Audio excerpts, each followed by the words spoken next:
welcome. We all have our drinks that are some are themed appropriately and some are not. Looks like we already have people watching, which is fantastic. Ooh. Hi, friends. She's got her Hamilton cup. People watching, which is fantastic. Oh boy, there's. Oh, that's. I thought it was me. Like It's Matt. it's Matt. I wanted to read the comments, and there's like a 5-second delay. That is. It's like I'm seeing myself in the past and the future. Hi, Wow. past Matt. I mean, hi, future Matt. I don't know. I don't know how to. I just got a notification on my iPad to watch live now. Amanda Hyde, Hamil-Talk. Oh, look it. Matt has the notification bell on. That makes me happy. I do. Well, MacKenzie has her mug, but you're gonna have to wait for it. I see what you did there. Matt has his teacup, as always. And I decided to grab the only thing that I had in my house, which was a Jamaican Me Happy, which I thought was theme appropriate for the Caribbean. For a kid in the Caribbean. He wished for a war. So welcome to the live stream here. I am super excited for this for so many reasons. First and foremost, because I have my friends, Matt from Teacup for one. Cheers. And MacKenzie. Oh, wait, hold on. Let's figure it out. Clink. Beautiful. More importantly than MacKenzie, Martha is in the chat. Oh, is she? Martha's in the chat. There she is. That's all we care about. Oh my god. All we care about. Martha showing up. So Matt is here from Teacup for one. I gotta remember to point the opposite direction. Dropped my phone. And then on the other side of Matt is my girl MacKenzie. What's going on? High five through Matt's head. Oh. Ow. It hurts. And so we had this brilliant, and by we I mean I had this brilliant idea that we should do a live stream every once in a while on each of our channels because we have a group chat and we talk all the time and we FaceTime all the time. And I was like, hey, why don't we let other people listen in on this conversation? Yeah, and I just remember it so distinctly the first time that we all FaceTimed together. MacKenzie and I were chatting about something or other, and we were laughing. We were like, you know what? Matt would get a real big kick out of this. Let's call him. So I sent Matt a message on Facebook, and I was like, okay, well, first of all, this guy's way too cool for me, so he's probably not going to even reply. But I was like, hey, Matt, MacKenzie and I have this really funny thing that we want to show you. Do you have an iPhone? Can you FaceTime? He's like, yeah, I do. And so we FaceTime him in, and that was until 1 o'clock in the morning. Good times. Late night. Matt was like, I was only up for like 4 hours of that. Yeah, it's true. Time is slowly shifting. It's basically lunchtime right now. Crazy. You're lucky that you've got me here. But, so I just like everybody to know I do have Hamilton running on my TV over here, and I just watched some work happen, which was great. I just did the snap at the same time that they did, and it was a great moment. It's the only way to do it. But we're here to talk everything Hamilton and talk about our favorite moments of the show or of the music and just everything. So I'm really excited that everybody's here to watch. Definitely let us know in the comments. We're going to talk about who are we all took a quiz that said who we were as a character. Mine was so perfect. Like a little BuzzFeed thing. And so if you know like who your character is, or like who you think you are like, definitely leave it in the live stream comments, or if you're watching this later, let us know in the comments. But Matt, since you think that yours is so spot on. I think our friends in the comments should guess who each of us are. Oh, yeah, I think that's a great idea. Yeah. So who do you think each of us... Yes. Now, that could be dangerous. Are they the same that we talked about the other day? Did you guys retake the quiz to get it to be different? Well, I took two that one night, and I like the second option. Oh, okay. What's going on, Samantha? She's editing on her phone, but she's watching on her TV. We love you too. So sweet. Hercules Mulligan is here? Hercules Mulligan. I have some spies on the inside. How did you not? He's still in some pants. Amazing. Oh my gosh. Hi, Kayleen and Belle. Oh, I miss you guys very much. Kayleen was... I'm pretty sure Hercules Mulligan is Mike. What? Because that's Mike's Oh, yeah. See Angelica Schuyler in my wedding. She was my matron of honor, and Bella's her daughter. Matt is Lafayette. I mean, I could see Matt busting some sweet rhymes. It's true. That's who I would want to be if I were in the show, I think. Oh, no. Oh, that's also a really good question of who would you want to be in the show? Mm-hmm. Because easy answer. Zoel's World, which hopefully I'm pronouncing that right, said that I would be a Peggy. And I am not a Peggy. However, I would love to play Peggy because that just little... Yes. And Peggy. I just love it so much. Hey, Jamie. Hercules Mulligan is Mike. He needs no introduction. And just so everybody knows, this will be Disney Plus rated, so there will be no naughty words dropped for many a reason. But we will definitely reference some of those moments, like the one I just did. So, although if it's Disney Plus, are we allowed to say half of a dirty word? Like the first two letters. Like the first two letters, and then just bleep out two others. Mm-hmm. Ever so cleverly. It's not even one of them's a bleep, but they do that in the show anyway. Okay, do? well, since we've given people a little bit of time there, Matt, who would you like to play in the show, and who did BuzzFeed say that you would be in the show? Okay. Actually, I never thought about Lafayette, but that's who I probably would want to be in the show. Lafayette. Well, then the other question is like, who I would want to play is probably different from who I would actually be cast as. No. It's who you want to play. Who I want to play? Yeah. Lafayette. I think, or no. I thought you were just gonna say no. Or Aaron Jefferson. Burr. I was gonna laugh. Or Burr. Or Burr. That's a lot of lines, man. I know.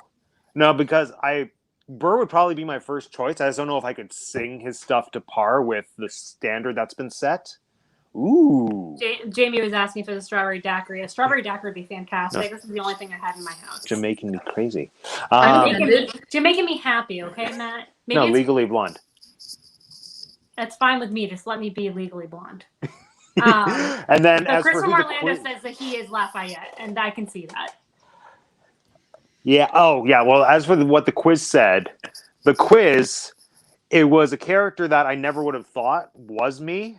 But then it made perfect sense for more than one reason. I'm going to see if I actually have the screenshot for the character descriptor. It said, here we go. So my character, just to keep the guessing game going for like a couple more seconds, it says that I am brilliant, witty, and I can charm anybody after a single conversation. I might feel underappreciated at times, but eventually everyone will recognize just how important I am. Now, do we still think that's Lafayette? No, but that is you. I know, right? And then I will also say that historically, this character has the same birthday as me. So the two of us are aligned. We're soul sisters. Hey, sister. So, yeah. No, so big reveal. I'm Angelica Schuyler. Work. His name is Angelica Schuyler. Yes. Yes. My name's Angelica Schuyler. And actually, yeah, as soon as I took the quiz, I remember because I checked months ago to see what other famous people had the same birthday as me, and there aren't a lot. And the ones that there are not that good or exciting. The one that kind of like sparked some excitement in me was, Angelica Schuyler. That's exciting. And also Miles Teller, which is I love Miles Teller. Miles Teller literally has the same birthday as me, like the same year and everything. So he just kind of depresses me because he's been on the planet for as long as me, but he has a better career and he's accomplished more and made more money. So Miles Teller is my mortal enemy. The Nerd Habit, aka Tonic. I like that you said King George because I'm literally on the screen behind me. Well, behind you guys. I literally can see, and I've never been this close to the TV while watching it, and literally I can just see. Mackenzie, if you were to be in Hamilton, who would you play, and who did the quiz? One of the quizzes think that you would be. My preferred quiz. I would play Samuel Seabury. Oh, yes. Just because I want to stand on a box and yell. But rebel. Yeah. Screams revolution. I would play Samuel Seabury for sure. And but the quiz that I did, the one I prefer, the more accurate one, I guess, said I was Lafayette. And I'll take David Diggs any day. No complaints there. But can you just let everybody know what your other quiz said? The quiz that said I'm Angelica. It said I was Peggy, and I'm offended. Does that That's also not mean that you're true. Mariah Reynolds? No, they're I would two take that. very different people. I just want to be Jasmine Stevens Jones. Oh, well, who Correct. doesn't? So if I was going to be in the show vocally, like the person that I relate to vocally would be Angelica, because she at least has a little bit of a lower register compared to the other two. But she is not the Skylar sister that I have been assigned to. I was assigned to my fellow Enneagram 2 and compassionate person of Eliza Schuyler. And as much as I cannot stand some moments with Eliza in the show, I'm very much How an dare Eliza. you? She is a sweetheart. We love Eliza. I mean, I stand Peggy. I stand Peggy. I think Matt should play Hamilton. There's a strong resemblance to Lin-Manuel. It's true. All greatest- the Lynn Funkos are my Funko twins. Oh, Well, hold there's only on. one. Hold on. I have one, actually. Yeah, is it Jack? It is Jack. Yeah, it's my Funko twin. I mean, Chris, I'm going to answer Chris's question because technically, no, because I don't I can see it. want to associate myself with Peggy. She died first. I mean, that's true. Okay, well, now that we've gone over our favorite characters, let's talk about some favorite songs. Some not moments, but like full-on songs. So like this is what we would listen to while driving in the car, and like solo sing-alongs. Yeah, so I put out, if you follow me on Instagram, which I know you two do, obviously, and I think you both responded, or at least MacKenzie did. I asked people what their favorite songs were from the show, and a large majority of people said all of them. Me. And that is really the only correct answer. But just real quickly, You'll Be Back, Nonstop, You'll Be Back, Satisfied, Room Where It Happened, Schuyler Sisters, Yorktown, Satisfied, and the Reynolds Pamphlet. So That's my favorite. yeah, I was gonna say, MacKenzie, what's your favorite song? What's your go-to? Reynolds Pamphlet is my favorite, and then wait for it. But yeah, the Reynolds Pamphlet is my favorite. It's underrepresented and underappreciated. I also just realized you're wearing a Hamilton shirt. Oh, wrong way. Oh God, I can't do this. Ember. Aw, poor Burr. The Schuyler Sisters. Matt, favorite songs? So Go for the through longest Cargans? time, I that only is had not 3 a song songs. from Hamilton. Which one? What? And Peggy? No, the longest time is not a song from Hamilton. It Sorry, should be. I'd live for that mashup. So for the longest time, for like over a year and a half, I only had 3 Hamilton songs downloaded because I couldn't afford the full album and was too lazy to ever complete it. So, like I said, my favorite chunk of the show, and this has kind of evolved, but like the thing that like got me hooked was that 3-track section in Act 1 that goes from Schuyler Sisters into Farmer Refuted into You'll Be Back.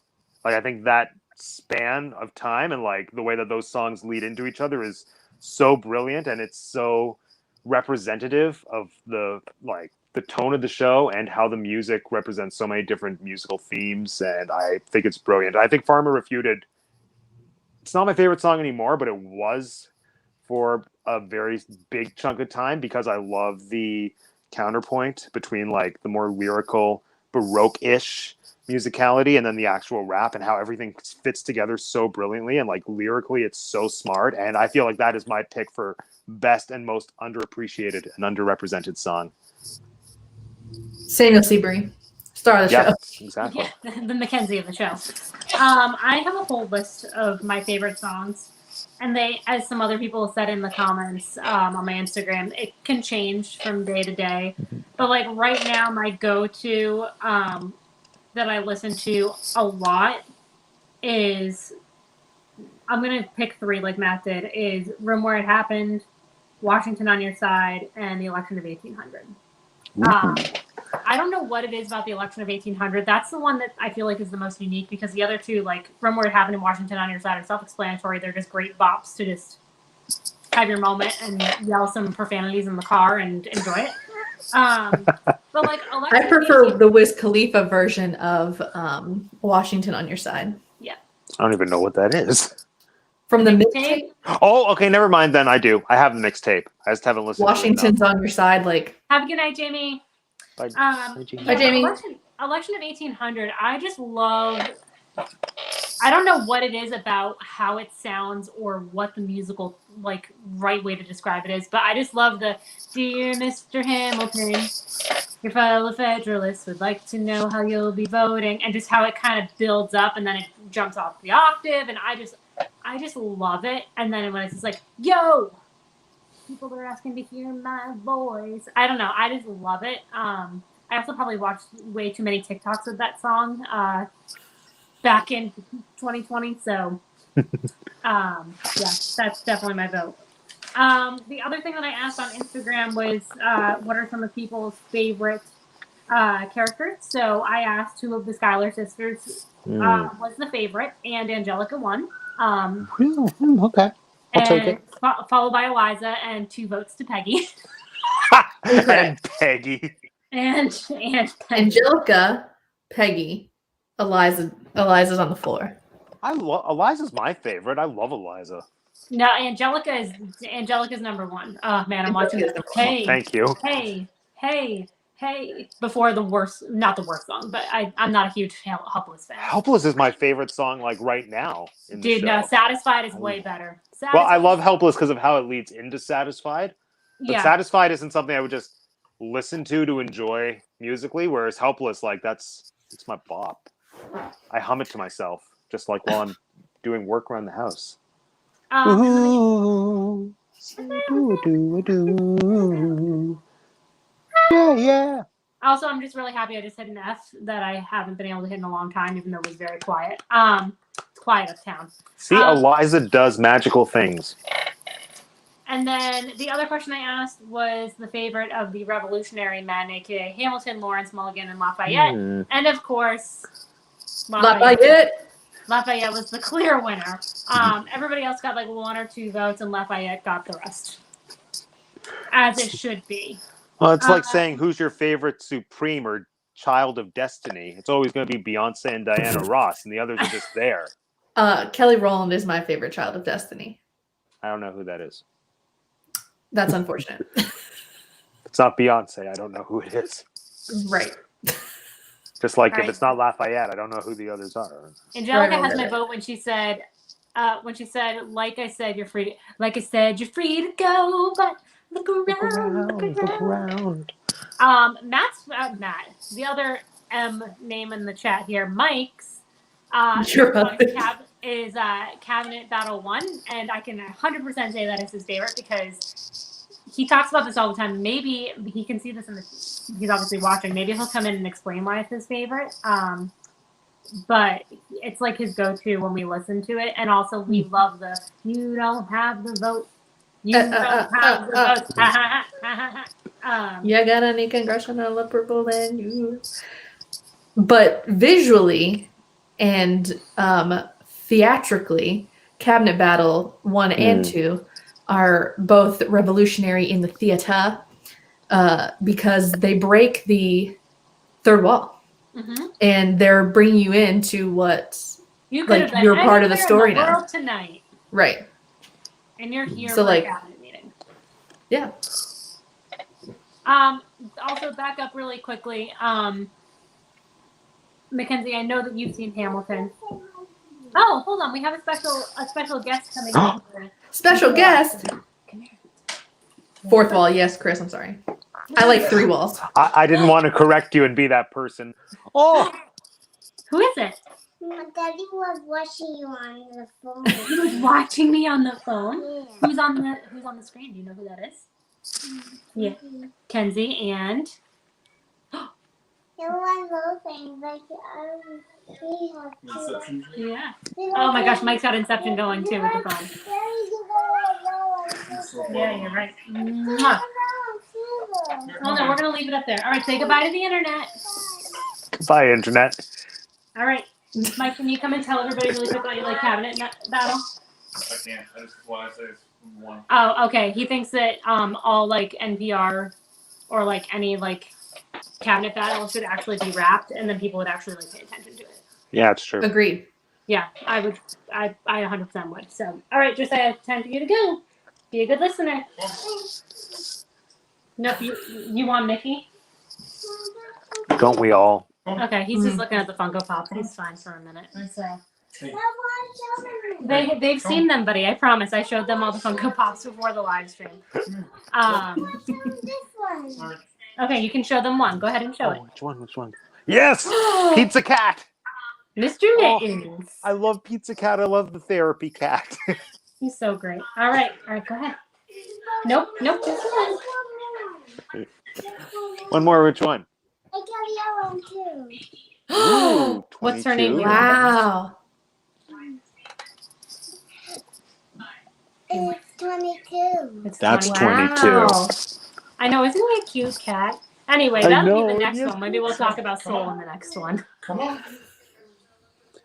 All right, peace out, little kid. Come on. Okay, bye. I wasn't trying to give you a fist bump. But... All right, great. Well, now that we've had that He moment, just fist bumped you. I know. Adorable. Thanks, Mom. Yeah, like, hey, why aren't there Hamilton Pops? That's really another great. There's no Broadway pops at all, which shocks me. Licensing. Like, not even for super mainstream ones. Maybe. Like, the only musical theater pops really are Little Shop because of the movie. Mm-hmm. And I think that might be it. I'm not counting Disney. 'Cause Are there that's its Mean own Girls thing. pops? There are. They're very rare, though. Yeah, They're like I think some of that, the originals. yeah. So anyway, MacKenzie, you've seen the show. Yes. You saw it on Broadway. In the Ooh. Richard Rogers. Yes, I And do. Richard Rogers. Ooh. Oh, did you want to see my playbill? Because I have it right here. Yes, we do. I knew you would. I knew you Wait, would. what? How do you read it, though? It's framed. I don't want to read it. I just want to look at it. Oh, I love reading my old playbills. Then you get to go through like 5-10 years later and see who was in the ensemble that's famous now. Yeah, and you're like, Yeah. I don't remember seeing Leslie Odom Jr. in Hairspray back in 2005. Exactly. Was he in Hairspray? I don't know. I was just making something up. I was like, what? You can get some of the characters from Alexander Hamilton, but they're historical figure pops, not musical character pops. I want the musical ones. Yeah. Oh yeah, because they wouldn't look the same. Yeah, Matt, you definitely need No. to connect with my friend Chris over at the Nerd Habit. I'll The send Nerd- you this. Do it. That's his Instagram is yt.bbt, I think is right. I don't know. He'll correct me. I don't know. I'll send it to you. But he is, when I say he is the biggest Funko Pop collector I know, he is the biggest Funko Pop collector I know. Well, So Zoel saw it on Broadway. Amazing. Matt, have you seen the show in live theater? I was supposed to, and then the pandemic happened. So I had my ticket for the Toronto run. Well, the tour that was in Toronto, and it was for like April 13th or whatever, which was about 2 or 3 weeks after everything shut down.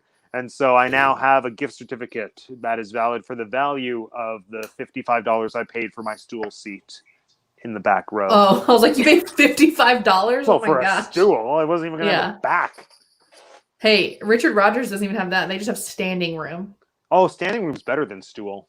I love standing room because you have something to lean on. Stool, like you think it's fine, then your back starts hurting after a couple minutes. But no, the theater that I was going to be at, it like there's kind of a wall. It's fine. Actually, I saw Rent there from a stool, like, and it was really far away. And Anthony Rapp was like a tiny little ant, just singing. Anthony Rapp. So good. I have not seen it except for on Disney Plus, and we had thought last year for Mike's birthday, again, first week of April, that I was thinking about going to New York for a weekend, going and seeing Hamilton for his birthday. This is obviously before Disney Plus had put it out, and so we hadn't seen it. I don't think I was really even like into it at that point. Like I'd heard it, but I wasn't like super deep into it. And so now I'm like, so No. We'll get there. Live theater will come back, and life will be good. It's true. So let's talk about little moments in the show, like those little like and other such little moments. Again, I have my giant list.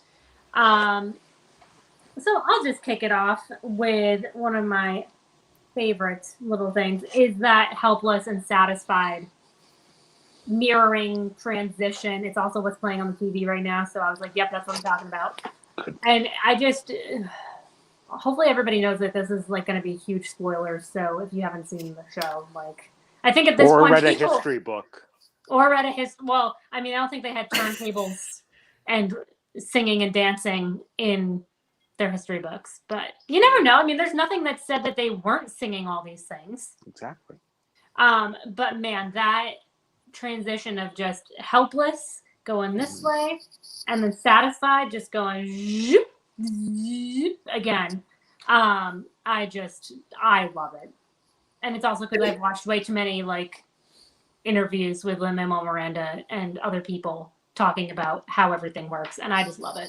Have you ever seen the video where they line it up together? Yes, yes. I think the Hamilton Facebook page just posted it, or maybe I just saw it, or I don't know. I just watched it a couple days ago, and it's perfect. It's perfect. It's perfect. Okay, Robin. MacKenzie. It really showcases the choreography that Andy Blankenship did. Mm-hmm.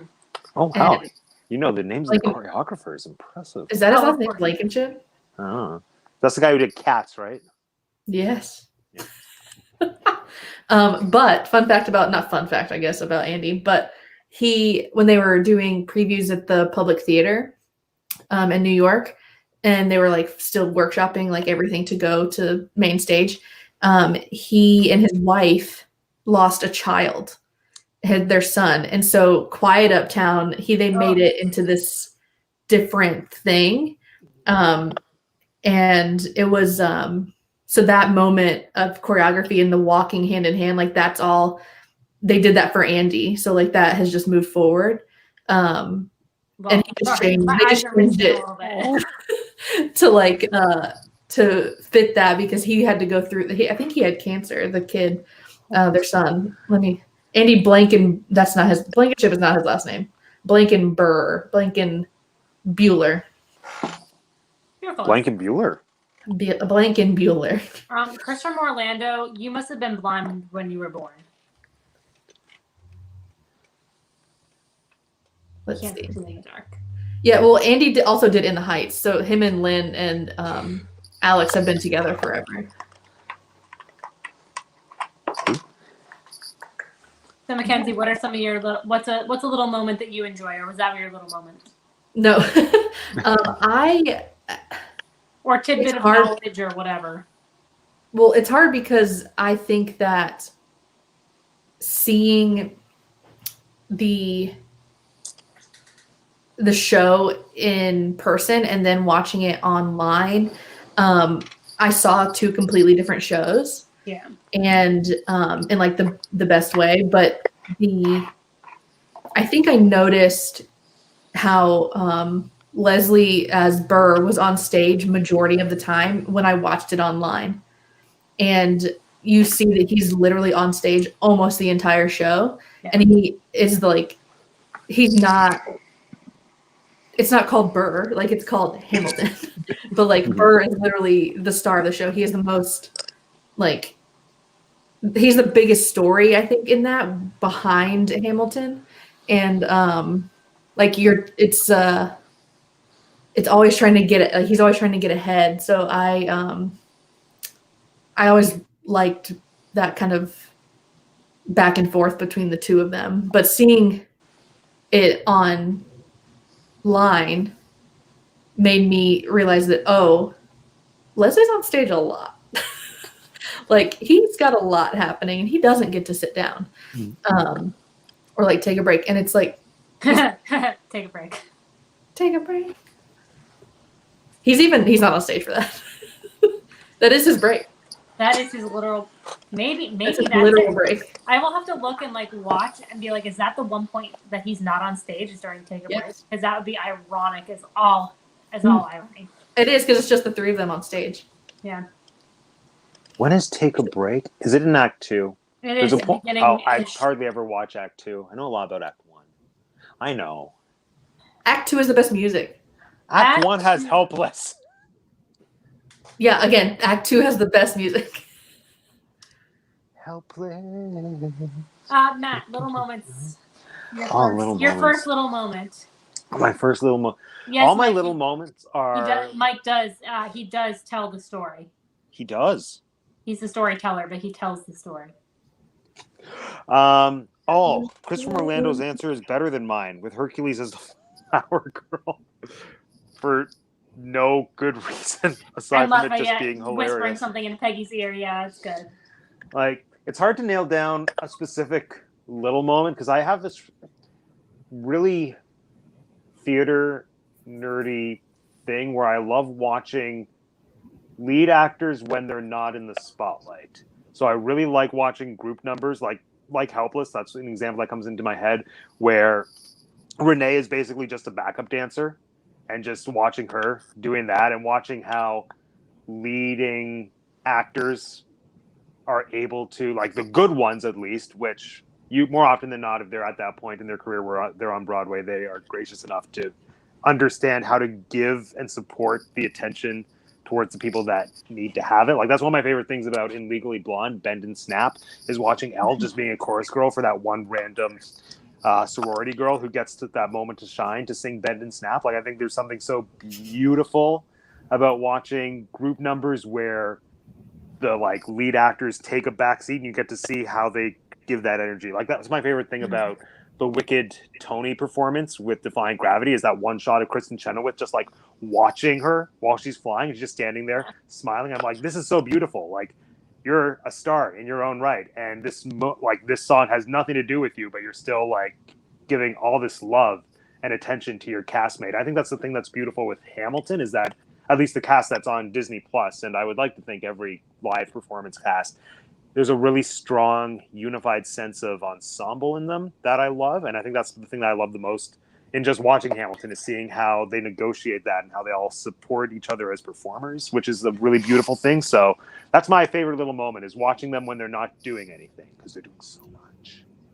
Well, also, most of the ensemble does other parts. So, like, they step up and act, or they're, Samuel Seabury, or like Mariah Reynolds' husband, and like they all do these particular things, and they all step up, and like that's with every cat, like that's with touring cast as well, and like cast after the original cast. So they all do that because they want minimal people on stage, because the choreography is so complicated. They don't want to like pack it, so they just literally everyone that's there is there, and so they just interchange everyone. Oh, I also love watching Samuel Seabury and just like that actor and seeing all the characters that he's playing that are all kind of different iterations of the same person. And then just within 5 seconds of watching him on stage, you're just like, he's definitely the understudy for King George. And that's something else I like to do when I'm watching things, is I like to watch people in smaller roles and then try to figure out for myself who they understudy, and just seeing what their type is. And then usually I'm right, which makes me happy. Yeah. Mm-hmm. Wow. Look at Sarah from Savage Disney Pin, seeing it 3 times live with 3 different casts. And Christopher Orlando, that's one of my favorite minor moments, is I'm a general we. That's literally the moment that just happened on TV. Good. Chris, are you also watching it at the same time? Because I think you are, because that's literally the moment that just happened. I looked over and I'm like, oh, there he is.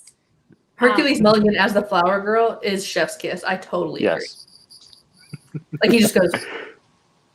Yeah, that's it. Why is he the flower girl? I literally have so many things, so I hope you guys are ready to talk about a lot. Ready. I literally have so many little moments here that I'm obsessed with. Do you guys know like the backstory and stuff with like the Bullet, like the character the Bullet? Like how she becomes this, like the Grim Reaper, basically, after she dies? Yeah. Yes. Oh my gosh. So can we just talk about that for a second? Because again, that part just kind of happened.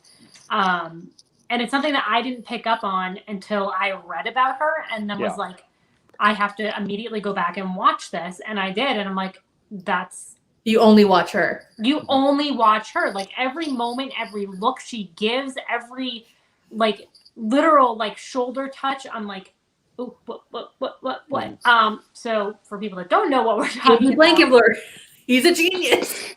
there is a female character in the Disney Plus version. It's the only one I've seen, so it's the only one I can really reference to. She's got this awesome like braid down the side of her hair with like a bun, and basically after King George's first You'll Be Back, first one, right? Yeah. She comes on stage to hand him a note, and he has her killed. And then kind of from that point on, she kind of has this like undertone of she is the Grim Reaper. Like everything she touches, turns to gold and ends up dying. So like, for example, like, Philip is talking with her before he goes to his duel, and then he dies. And flirting with death. Exactly. Literally. And like she helps in the Battle of Yorktown. She helps Lawrence with, killing one of the British soldiers. And then, 2 songs later is that little reprise of Story of Tonight, and he's gone. And I'm like, this woman is the death of them all, and I love it. It's so smart. It's brilliant. It's absolutely brilliant. Absolutely brilliant. Let's see, what else do I have here? Well, of course, we have to talk about the beautiful moment, speaking of Lawrence, of him going up to Burr. Well, I heard you got a special song. Burr. What are you trying to hide? Like dancing during the Story of Tonight reprise is my favorite, with the little like hip sway. Yeah, I love it. Anthony Ramos is A I gem. think he's a gem, but also like he's so young and he hasn't done a lot of Broadway because he's so young, but like he has been taken under Lynn's wing, and he's now like he's literally he's being Lynn, like he's mini Lynn. He's mini He's Lynn. mini Lynn. He really is, but he's playing Usnavi in the Heights movie, so he literally is replacing Lynn. I love that. And it's like, but they're so similar, and like he took Anthony under his wing and like mentored him through this whole thing, and then he literally changed Anthony's life because now Anthony is engaged to a cast member because they met. Which one? It's Peggy.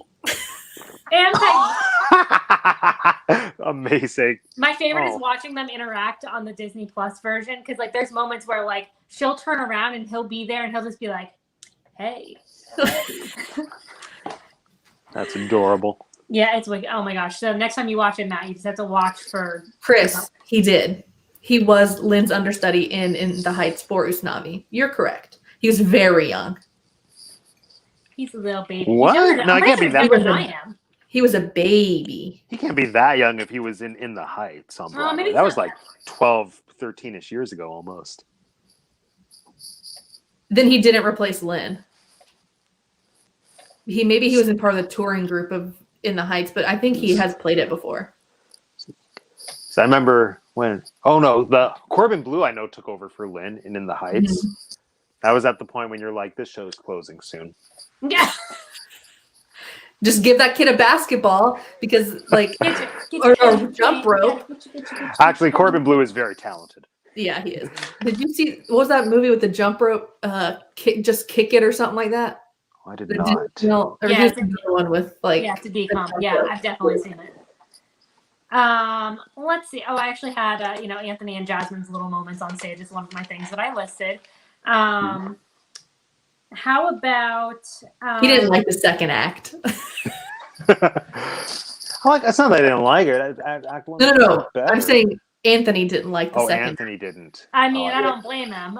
With, Lynn and his fiance making out.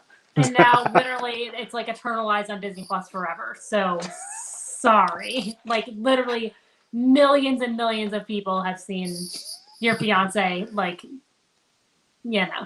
In person, it's It's way worse than that. They toned it down. They toned it down. Great. Is it kind of like that music They video that you Disneyfied sent me it? of Anthony and Jasmine? Yes. And Anthony Ramos has a song out. It's called Mind Over Matter. Really great song. But that music video is, you need to watch it alone. Yeah, it is definitely a. He doesn't know how to say no to this, for sure. All right. How about Jump In. The movie is called Jump In, the Jump Rope movie. speaking of jumping, great transition there. How about the jump in the room where it happens? You know what I'm talking about? You know the moment? The table jump? What? The table jump? Yeah, you know the whole symbolism behind That's it? an act 2. It is an act 2. But it's got such great symbolism to it of him jumping on, like, jumping up and down on the table. Well, not jumping up and down, but jumping on and then down back onto the table and then pulling the tablecloth underneath. And it's supposed to symbolize him changing parties to become a Democratic Republican. Oh. And it's just such a beautiful moment, and I just love it. Anything that has to do with Democratic Republican, like anytime that line is said, makes me laugh. And it's also because the naughty version of Southern Democratic Republican is my favorite line in the show. Ask Mike, I literally yell it in the car all the time. Just listening, I'm just like, oh, Southern Democratic Republicans. And it just makes me mad that it doesn't line up the right way on Disney Plus because they had to bleep it out. There is one actual bleep in the show. Oh, it's when he's on the thing and yelling? Sit down, Like on the John. scaffolding? Yeah, that's real. Right. Oh, I'm getting a knock on the door. Hopefully he doesn't come in. Wait, real like that they bleep it in the show, in the live? Yeah, it's an audio track. Oh. It's legit there. That's so strange. I want to hear it. Your boy is on the TV right now, MacKenzie. Which one? I have so many. Doing his Lafayette, doing his little Guns and Ships? Yeah. Ooh. Fantastic song. I read a statistic somewhere about how many words per minute. 6 per second. Yeah, I was gonna say I think it's something ridiculous, like 6 per second, and I'm like. And in a French accent. All those R's are like perfectly rolled. It's incredible. I love when he does this. It's underhanded. So But it's Super- with 2 fingers or with supinated. 1? it's a loose hand. It's not a particular person that I get angry at, but it's this. He goes, you can't see my arms when they're out, but he does this. Yeah, I love a few of those people on stage very much. Yeah, Christopher Jackson is just a gem. He's belting History Has His Eyes right now, and just I don't even know what it is about him. He's just such a commanding figure in the show, and he just does it so well, so well. Have you seen him singing "Story of Tonight" to Elmo? No. It's the sweetest thing ever. It's one of the digital Ham for Ham videos. So Elmo came to the Hamilton set before one of the shows, and then he's singing "Story of Tonight" to Elmo, and then Elmo's like, "Mr. Jackson, what does that mean?" Then he's like, "Well, Elmo means like when you have children, you want to set up a beautiful world for them." He's like, "Elmo don't have children. Elmo 4.5." Then Christopher Jackson's like, "Well, I have kids. I have 2, and they love you, Elmo." He's like, "Oh, I want to meet them. I love kids," or whatever. It's not creepy. Oh, I guess that's creepy because Elmo's puppeteer, but whatever. Chris brings up a really cool point. So he's talking about how Lafayette's English gets better and does the whole anarchy thing. And actually, I've been listening to this podcast. It's called Pod for Ham, and it's 46 episodes, and each one is a different song, and it's been amazing to listen to. But they were talking about in my shot in that song about how he's like, I dream of life without the anarchy, or I dream of life without the monarchy. Hold on, I just got it. Anarchy. Like he rhymes the words. Panicky. He rhymes both words, which I just think is so amazing. Why is it when I type in my shots on my iPad, it comes up with my shorts? That's strange. Do you want to talk about shorts? We're talking about hashtag shorts today. I sure don't want to talk about shorts anymore. No, but we've done way too much shorts talk at this point. I want the full. Oh lyrics. yeah, those shorts. Yeah. Those shorts. I dream of life without the monarchy. The unrest in France will lead to anarchy. Anarchy, how do you say? Anarchy. When I fight, I make the other side panicky. And I'm like, dude, that's it's so good. Lynn, That's a Sondheim rhyme. It is Yes. a Sondheim rhyme. There's so many, as I've been listening to this podcast, there's so much in this show that I don't know that has been put into it. And I love that. That, like, there are so many calls back to Sondheim and other Broadway musicians and shows and rap artists and hip hop artists. And because Lynn is a product of the 80s of hip hop in New York City. And he's a product of being a theater nerd from his dad, because his dad was obsessed, or still is probably obsessed, with Sound of Music. And he, so when Lynn got money from In the Heights, they took their entire family to Austria, and they did the Sound of Music tour. And his dad, you can YouTube this; it's on YouTube. They recreated. The Hills Are Loud, the Sound of Music. No, they recreated with all their family. Doe a deer, whatever, and they went on the fountain and the. They did all the beautiful. steps and everything. They did it all. Did they get bikes? Did they do Yeah. the really incredible bike choreography? It's all there. I'm obsessed. I love Lin-Manuel Miranda. There's a lot of people that talk about how he isn't a great singer, and I would say in this show He knows that. But I saw a video of him recently. I can't remember what he was singing. It was something. I'll have to find it, but with like a full orchestra, and he was like doing a recording, and it sounds beautiful. And I think that the big thing is that he can sing. I'm not saying that he chose to not sing in Hamilton, but it definitely feels like a character choice. But Mike and I talked about this the other day. He surrounded himself with people that are, if Lin-Manuel Miranda on a vocal level is here, he surrounded himself with people that are at least this much above him. And that's why I think the show does so well, is because he got the best of the best. And it's amazing. But it's all people that, it's a bubble. Yep. Because, there's barely anybody that hasn't worked with them before. Oh, there was a good mix. Like Philippa Sue, he cast. She's the youngest of the cast, her and Anthony. Right. Now I love that he literally just saw her in something and thought it was Natasha and Pierre in this stupid Comet show or whatever, and was like, she's so good, just hire her. Like, that's how you get jobs.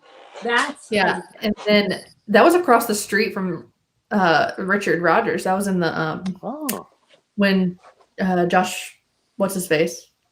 Gad or Groban. Young? Groban, no. Groban. I sang with him The other a Josh year ago. Page. When he was doing Great Comet, he was the opener of that. Let's see. Yeah. Man, I have so much I could talk about with this show. It's just, every time I look at the screen, there's a different scene. Like right now, they're doing Battle of Yorktown, which again is one of my favorites. And it 100% has to do with, I love blasting the Hercules Mulligan part. We have a spy on the inside. That's right, Hercules Mulligan. And that's exactly what I do in the car. Mike can tell you that's exactly, doesn't matter if I'm going 5 miles an hour or above the speed limit. I'm jamming. I'm not sure how I feel about the whole world turns upside down furniture thing, but it's also because I'm not a fan of Hurricane, and I am not apologetic for that. And that's half of Hurricane is. Yeah, it's a prerequisite to Hurricane. Yeah. I don't know. What are your feelings on Hurricane? Because I have some.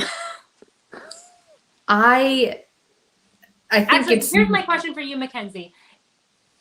Is it the song or is it Lin-Manuel Miranda? It's Lynn. Okay. That answers all of my grievances with it. It's people hate on it because it's so unlike anything that's in the show. It's the standout of its own musically. There's nothing else in there like that. Even slower ballads and things like that. But it's not Hurricane. It's so simple and dumbed down in a way. Well, And- there are a few moments where there's like King George comes on and it's just him on the stage. But really, besides that, Hurricane's the only one where it's very toned down, one person. And it's supposed to be that because it's his inner thoughts. Yeah. So like it's supposed to be his inner, like the peace of mind that he has is interrupted. And so like during that time, it's supposed to be like, what would you think about in your last moments? And they dumb it down to being this thing that is it's supposed to be raw but it's necessary, but it's Lynn's stage presence that makes people not like it. Mm-hmm. So like when you put another actor into it, like I saw it with Javier Munoz, who was my Hamilton. And I think that he is a better singer, but like he's always been the understudy and everything. Like he was the understudy in the Heights, and he's just always been there. And they've always worked together. But he was when Lynn left, Javier came in, and I think that he sang it way better, and it made me appreciate it more. So then when I saw it again on Disney Plus, I was like, oh, it's Lynn. Okay, well, I'm glad that I'm not going crazy because, like, I enjoy what the song brings. Like, especially kind of getting a lot of those flashbacks to, Alexander Hamilton, the song, of, kind of learning more about that history of, I tried to drown, but I couldn't. And, my mom was holding me when she was dying and all this. Like, it's nice to have those inner thoughts and, like, knowing more about him pre-1776. But also I'm like every time it comes on my phone, I literally skip to the last 20 seconds of it. I don't skip the whole thing because I have to hear the transition into the Reynolds pamphlet because it's flawless. Flawless. But I could go without the rest of the song, so I'm going to have to look up somebody else singing it and I'm trying to think of who else I've seen do it, like online, since I go down a rabbit hole of other people singing theater songs that they don't normally sing. Yeah. Yeah, I can't think of one, but I don't know if I've sent you this one of Ben Platt and Max Sheldon doing Shallow together it's so good. That's amazing. It's so good. Yeah, but Hurricane is necessary, and it's supposed to be there, but it's just Lynn throws it off. It's necessary the same way that Helpless is necessary. Even though it drives us crazy, I know it's a driving force in the story and that it's needed. Helpless is the best part of the show. No. Okay, MacKenzie, best part of the show. Everything but Helpless. How dare you? The best part of the show is Guns and Ships into the simplicity of the choreography in that, but then also transitioning in and out of that song is beyond anything that is in the show. Yeah. Guns and Ships. Helpless. Have you seen Ben Platt and Lynn do the mashup of You'll Be Found and Story of Tonight? Yes. Ooh, that's a thing? It benefited March for Your Lives when they were doing the Parkland shooting that happened. They did that story together for March for Their Lives, which is the organization that the Parkland survivor students started. So they did that to benefit them. Their sales from that did that. And then Lynn's from his Tony nomination when he won. The Love is Love is Love. When he did that song with Jennifer Lopez, Love Makes the World Go Round, and he knows the opener. It's so good. So good. The other one I really like too, that's like a mashup, is First Burn. I love First Burn. It's a mashup of the song First and Burn. First What's what? First? Is First from Hamilton? Is it an act 2? Because then I won't know it. Hold on. Let me look it up because I don't know what show it's from, but I will tell you this song First Burn is the first introduction I ever had to Hamilton. And I was like, I need to know more about what this song is.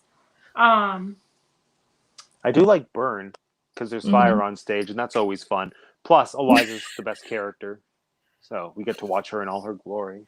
What's it called when it when your voice you control it and it's soft and then it goes really loud? Technique? Crescendo? Is it a crescendo? Mm-hmm. Yeah. Because she has, as Philippa Sue has so much control over her vocally that Burn I don't think could be sung by anyone else that well. That's how I feel about Eliza as a character. Any clips I've seen, like illegal bootleg clips, no other Elizas really cut it for me. It's mostly just I've looked up the gasp at the end, and all the other ones really annoy me. We have to talk about that. And I understand. I completely respect the fact that everyone needs to inhabit that differently as an actor, but I just don't like how the other ones are either making the choice or being directed, because no one can do it as beautifully as she does, at least based on what I've seen on the Disney Plus. But everyone else, it's just lacking the gravitas or that moment of epic discovery that she seems to be having, whatever it may be. Like when Philippa, I have no clue what it means, but I can tell it means something to her. Whereas every other Eliza, it's just a little, no, you gasped for your life. This is the end of the show. Put some heart into it, dang it. I want this. I want. Oh, here we go. I'm sorry. So that. One more time, please. Okay. I want that, and not this. Just that. It's the episode of Friends when Rachel is giving birth, and then there's that other woman who's giving birth that's wheeled in. She's like, "Oh, it's time for another contraction."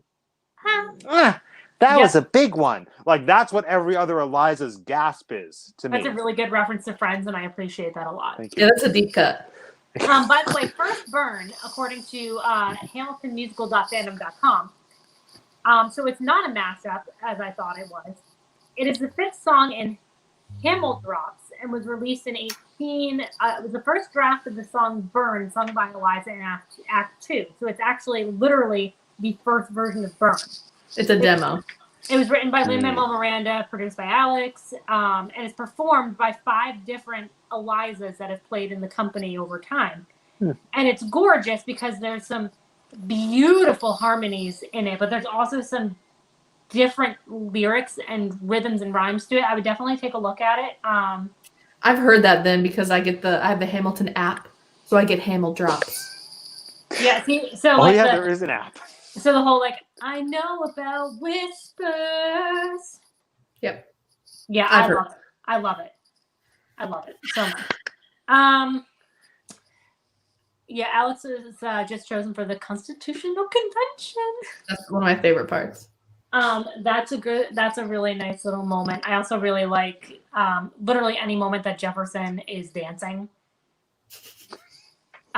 Whether it be just him strutting around in What Did I Miss, or the mic drop in the cabinet battle, or obviously the you don't have the votes. You don't have the votes. Oh, what about because I'm the president? I like that. You want to know why? Because I'm the president. So good. And also, Daddy's calling. Or also, Burn. France?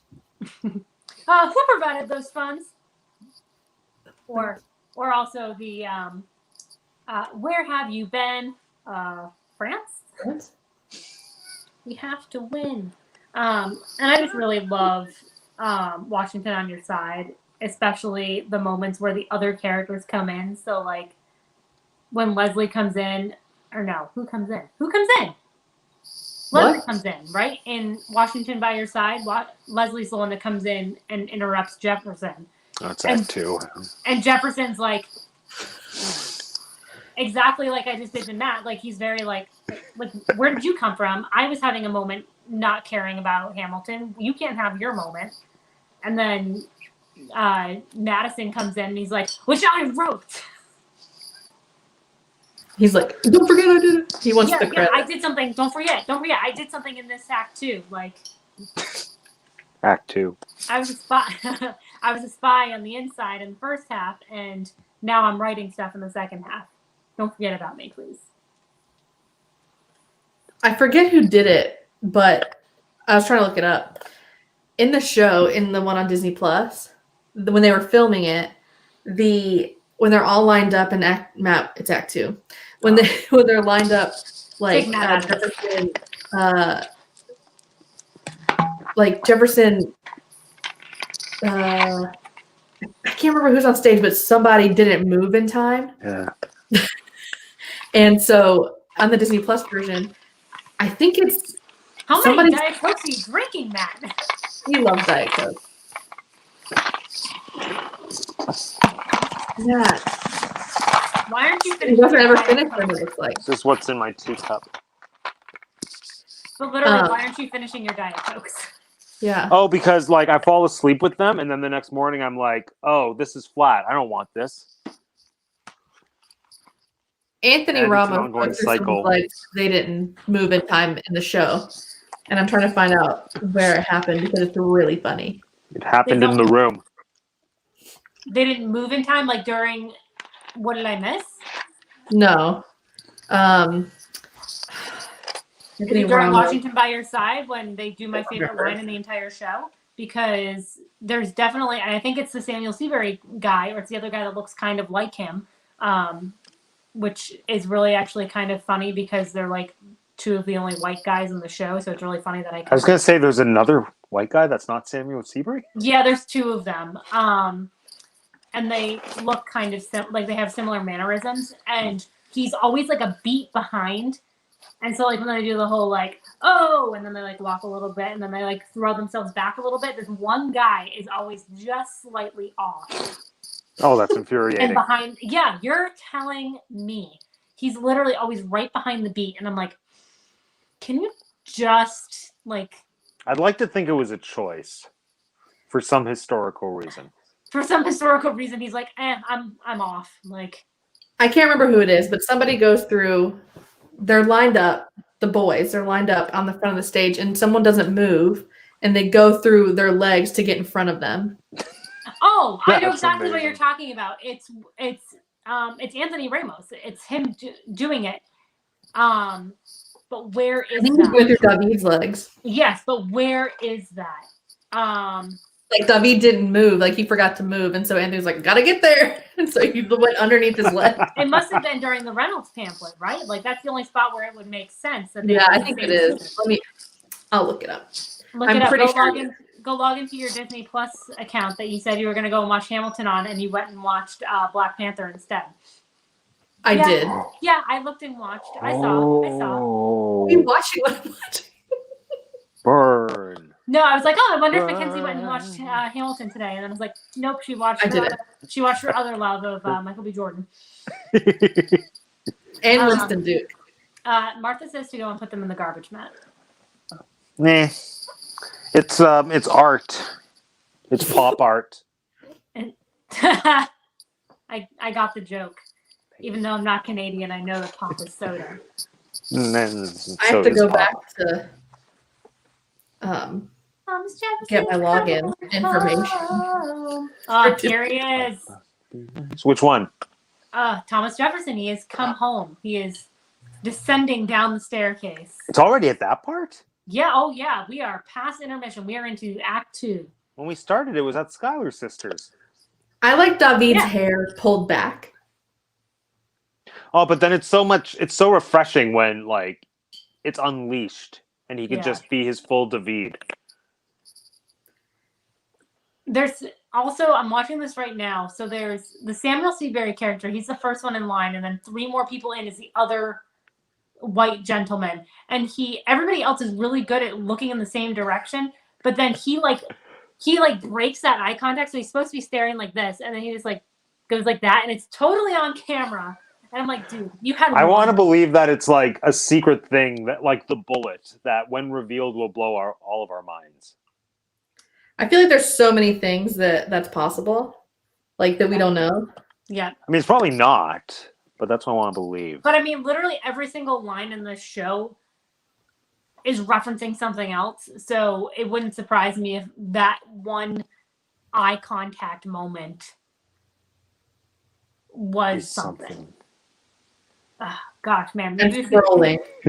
maybe we should tweet Lin-Manuel Miranda and ask him, Be like, what does it mean? what is the meaning of this? You will never agree Get a with medic for the general. me. Exactly. Yes. You know what I would love to see? I wish that Lynn and Leslie swapped roles. I'm just going to throw that out there right now. Yeah, You can watch when they're doing the lottery on Wednesday.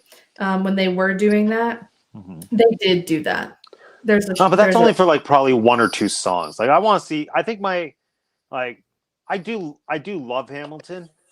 Like, well, love is a strong word that I don't use for very many things. I very strongly like Hamilton, almost to the point of love. And I think the thing that why is that here? I've identified. Yeah, why did Because he invite you to this if you don't Why is he love here? musicals. I love musicals. I think the thing that would click it all into place for me is if Lynn and Leslie swapped roles, because I think they're miscast. Minus the fact that they're vocally perfect for what they're both doing, respectively. Well, so there was some sort of rumor or whatever that originally Lynn wanted to be Burr.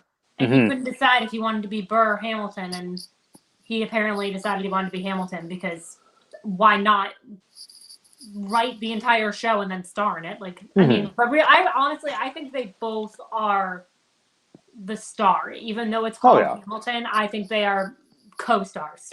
I think that Leslie has this natural confidence that in Burr's role he's constantly fighting against, and it's the opposite with Lynn. I think he has this natural vulnerability to him that, like, they're both amazing actors and they definitely, like, obviously pull it off because Tony Awards were won and they're amazing.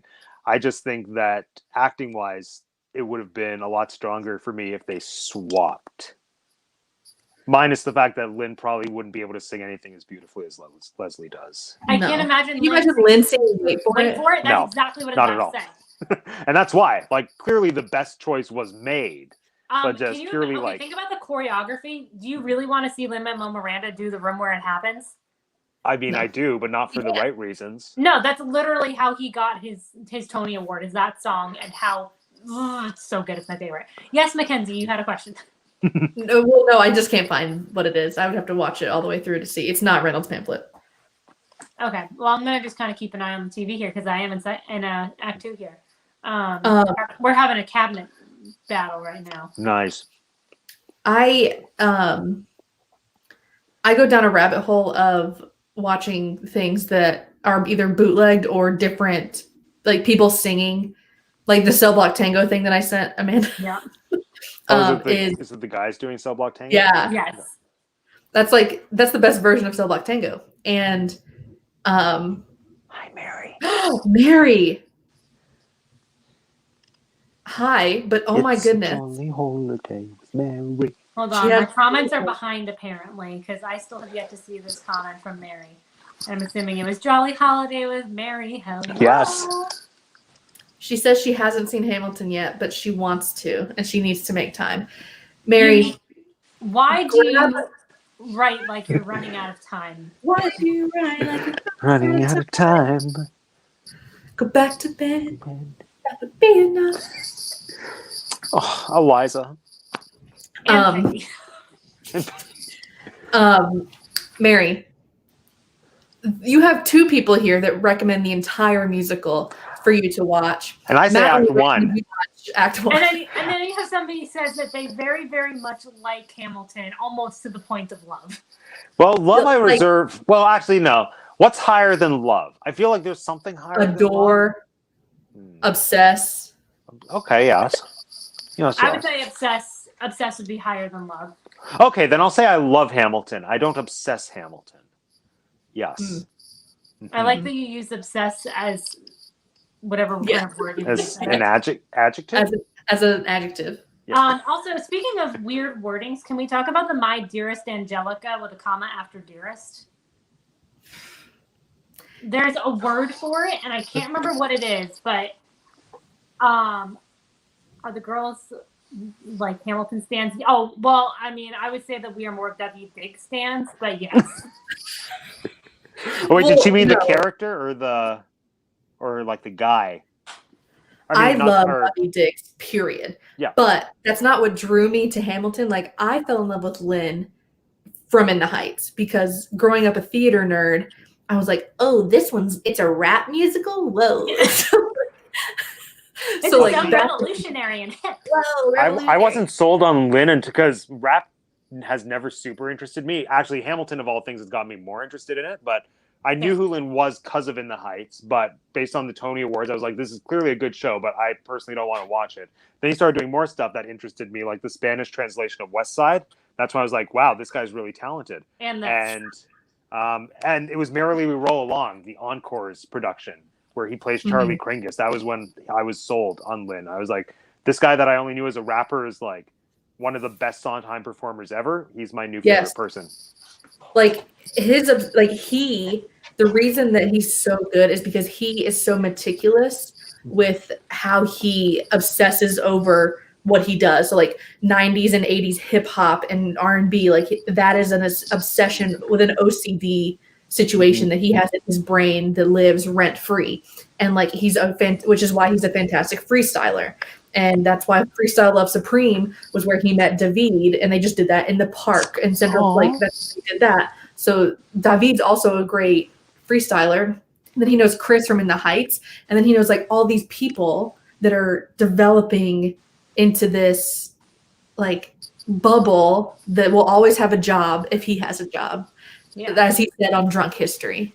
Sorry, I got cold. I put my sweater. Jackson, he goes, as long as I have a job, you have a job. He's like talking to Chris Jackson. But like that's true because Chris Jackson's in Moana. Yeah. He's the dad. He does the singing voice. He does the singing for the dad, not the voice. Oh, okay. He does just the singing. Still though. But like he wasn't Simba too? He already kind of has the Disney in. But they were probably like, we know him from Lion King, so yes, Lynn, hire him. Simba? Yeah, he was Simba. He wasn't original Simba, but he was one of the many replacement Simbas. On Broadway. Okay, I was like, I do not remember him being in like film. No, definitely no. Mary, I really like Mary Poppins Returns because I love Mary Poppins, but like at the same time, if Len wasn't in it, it wouldn't bother me because I think that his character is so it's so minimal that it's not necessary, but it's just there, I think, for hype, to be honest. And that's a whole nother conversation we can have. But I think Emily Blunt did a fantastic job as Mary Poppins. Yeah. So I like shouldn't have been a musical. That was my takeaway.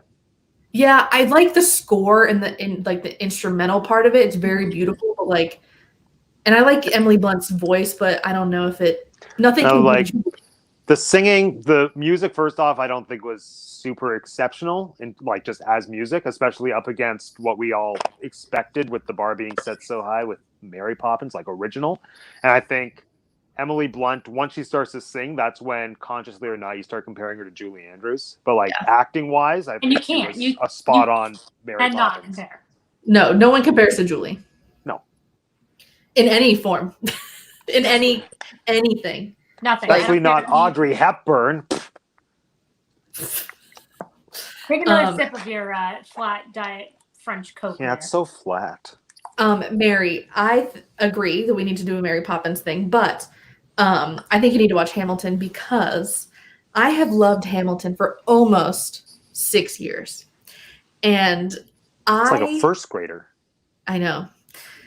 And I fully think that because you have literal access to it, the original cast, the beautiful stage that is revolutionary, I think, like the simplicity of a turntable stage, but yet the versatility and the like dynamics that it provides as a set is beyond anything I think that has been thought of before.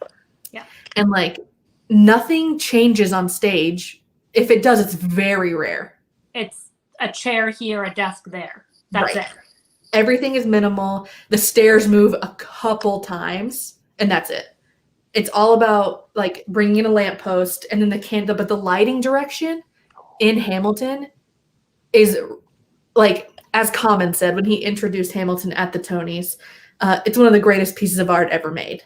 I completely agree. And Common, bless you, my hip hop king, Common.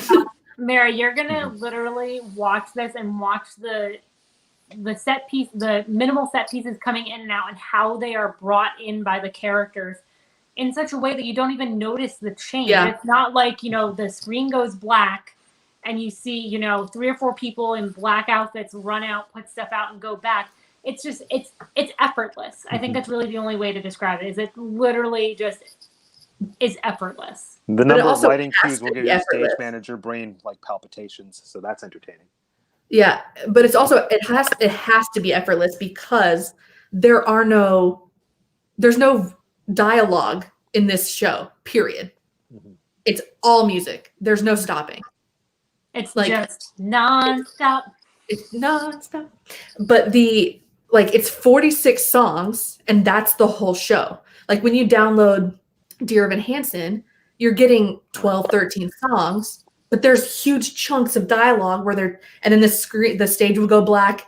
The bed will come in on it won't be pushed in by a person, but like someone is moving that in and out, and it's very much, there's a pause. But like Mary's a stage manager, you will flip over this because it is so effortless in a way that it has to be, and the way that they did it was so like, it's so seamless. So I just watched, speaking of really good scene changes, I just watched the change of going into Say No to This, and literally it just being Leslie walking one way on the turntable with the light post behind him, which I'm assuming he had an instrument and putting onto the turntable, and Mariah walking towards him, but they're like going this way. It's But Mariah's not moving. She's just on it. She's walking, but the Yeah. turntable's moving so quickly that she's not going She's anywhere. just walking, yeah. And then Leslie's on another, and so he's walking, so it looks like he's moving towards her, and he's still narrating and moving you towards Mariah. And like now the desk is gone, and I mean obviously I've been talking, and so I'm not like watching it intently, but I'm like, where'd the desk go? Like, but I feel like if I was watching this, oh my gosh, we just got the look. Do you know what I'm talking about when I say the look? this one. No, No, the Mariah Reynolds, That's another hour and a half from now. Mary, when you do watch it, strap in because it is 3 hours. well, The 3 hours do move very quickly. it's 2 hours and 40 minutes with a 1 minute intermission and probably like 4 minutes of credits at the end. Never, which also the Roots do the credits, so yes, please. Yep. So watch the credits, please. Mhm. And what was I going to say? Oh, I've never tried to pee that fast in my life in an intermission in a theater. There's one bathroom in the Richard Rodgers, and it's in the basement. Of course it is. So you have to go down the steps if you're even on the first floor, you have to go on the steps because it's, theater seating. So if you're on like the upper part, you have to go down the stairs and then wait in a line, and it's like 15 minutes, but then everyone else in the whole theater is trying to pee too. Oh yeah, hardly any theaters in New York are designed well with bathrooms in mind. Yeah. Well, no, because they're so old. I mean, So old. so old. Also, I mean, you could, pause it.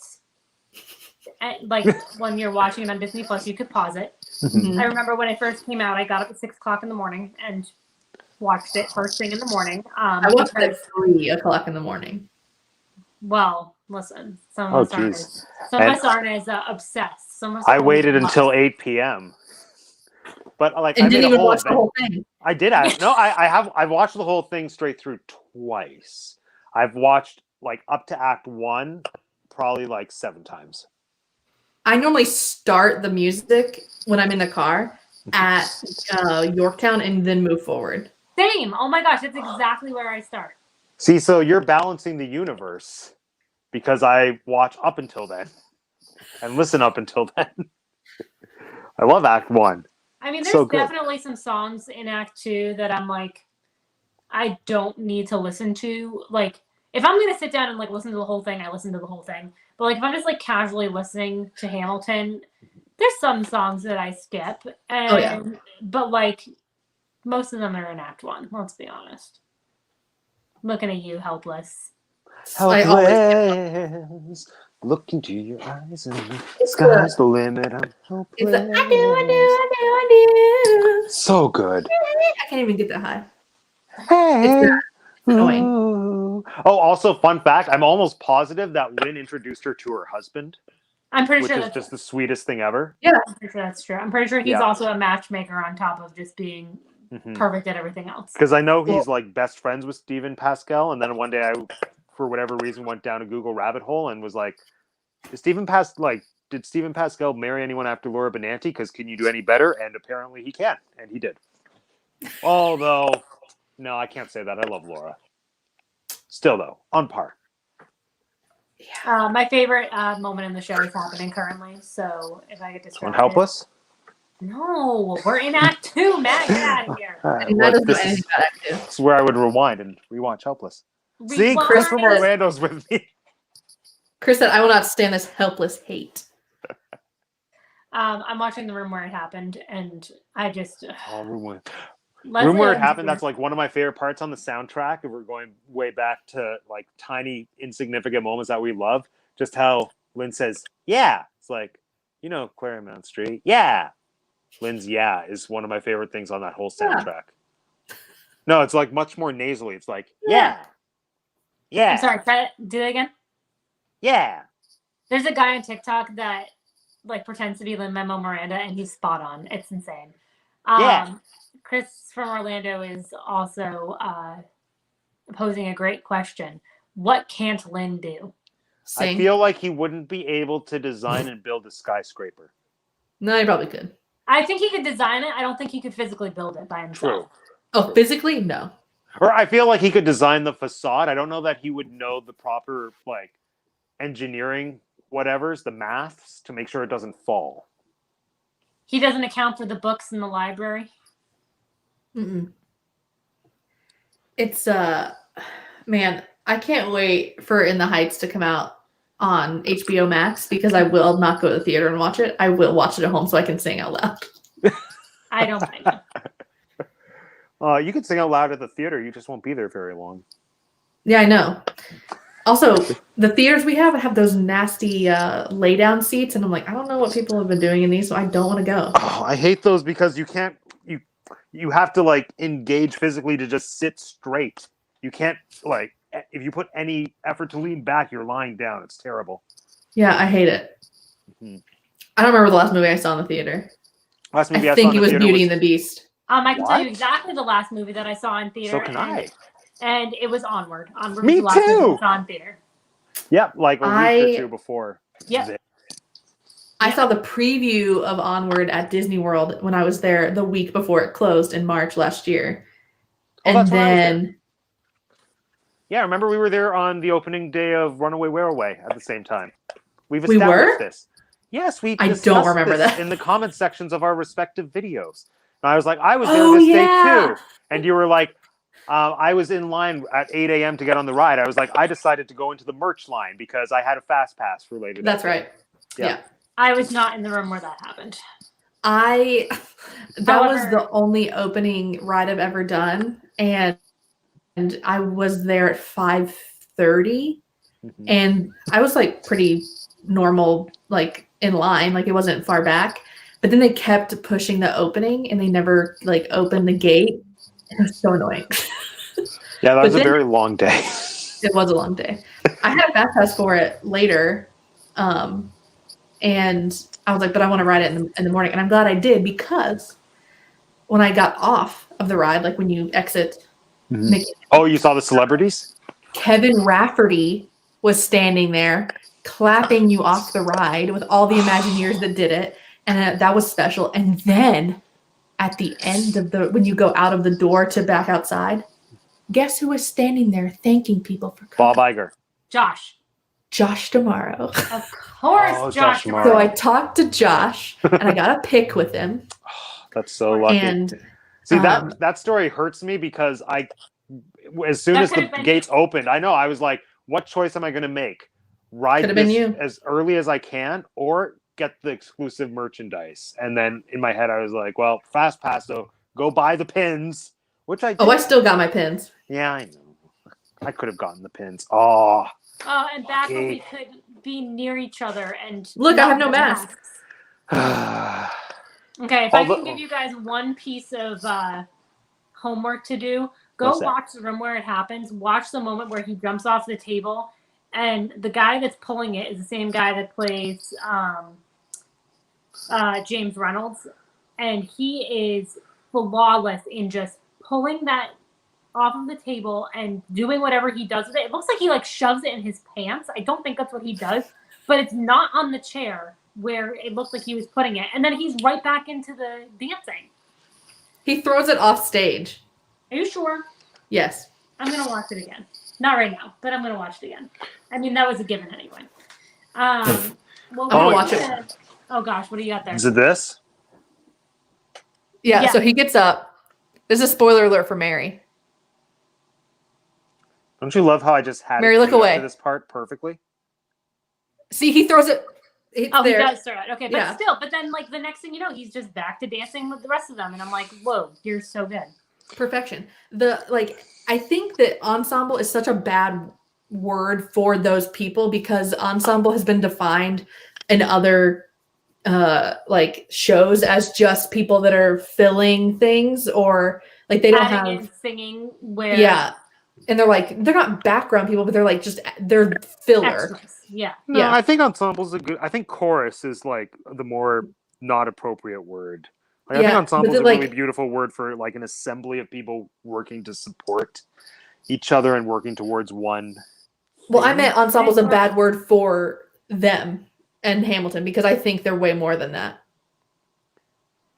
I'm watching the provided them their choreography. I'm funds. really into it. France. I'm also picturing Lynn trying to do this now. Lynn can't do Yeah, any I'm of that. telling That's you, why Lynn he cannot couldn't do do. Lynn cannot be anyone other than Hamilton. It's impossible. So before we close out here, because we're at almost an hour and a half here, and as much as I know we could literally talk for hours. No, but so for much 6 more. hours. The convention's listless. Yo, It's so mesmerizing, isn't it? Again, and like the camera, the cinematography is really gorgeous too. So good. Like the fact that if you look at the stage as just a wooden stage mechanically with 3 turntables on top that all work together perfectly timed with all live music, you have to be on your spot or you will fall down. Literally. You will get taken away because some of those move really fast. It's crazy. So before we head out here, I just want to pose a question to you. One of the things that Mike and I talk about frequently is what a show or movie would look like if it was recast by the Muppets. And so I'm curious to just really quickly thinking about which character would you keep as the human character in Hamilton and then cast a couple of Muppets. Oh, I well, don't know any Muppets. Burr is definitely the one that needs to stay a human. 110%. And obviously, Yes. I mean, And there's no question of Kermit being... Would Kermit's not Kermit's arrogant Hamilton. enough to be Kermit is Kermit's not Hamilton. arrogant enough to be Hamilton. Like that goes against the Miss guiding Piggy is principles. Eliza. I know that. No, I No, think Miss Piggy's Miss Piggy Angelica. is Angelica. No way. Yeah. I think Miss Piggy is Angelica, No. and I think now that I'm Miss thinking about Piggy it, is Peggy. Imagine Miss Piggy being so pissed off that all she has to do in Hamilton is say "and Peggy." That's comedy gold. Like that is what the Muppets is. That Miss would be Piggy hilarious. is Mariah Reynolds. Yes. I saw a TikTok about if Miss Piggy played Peggy, and then like the whole joke is that like after that song and she's not really in it anymore, she tries to like interject herself into the rest of the show. Yes. Now that I'm thinking about it, I think you're right, Matt. I don't think that Kermit is Hamilton. I think he's Lafayette / Yeah. Jefferson. Can you imagine him doing Guns and Ships? Like, Oh my gosh. I can't even do a voice. Sam Eagle can definitely be Hamilton, Mary. I think Or, that. I think Sam Eagle Guys. would be Washington. I honestly never seen anything of the Muppets. I just know Kermit and Miss Piggy, and sometimes I think Cookie Monster's in there too. But I know that's Sesame Street and that's not the That is Muppets. Sesame Street.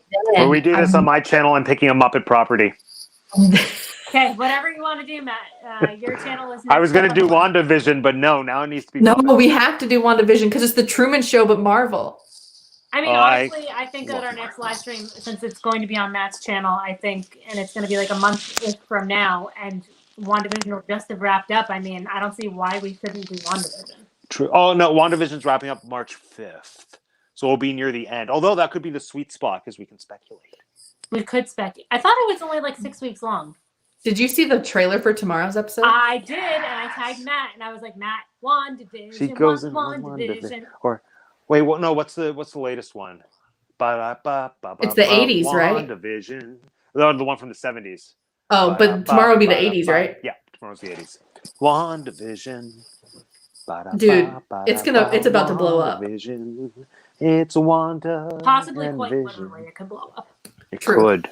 Oh Physically. wait, back to the Muppets. What was I going to say? Oh, I was also going to say Miss Piggy can reprise her role from Magic Kingdom as Queen Georgette.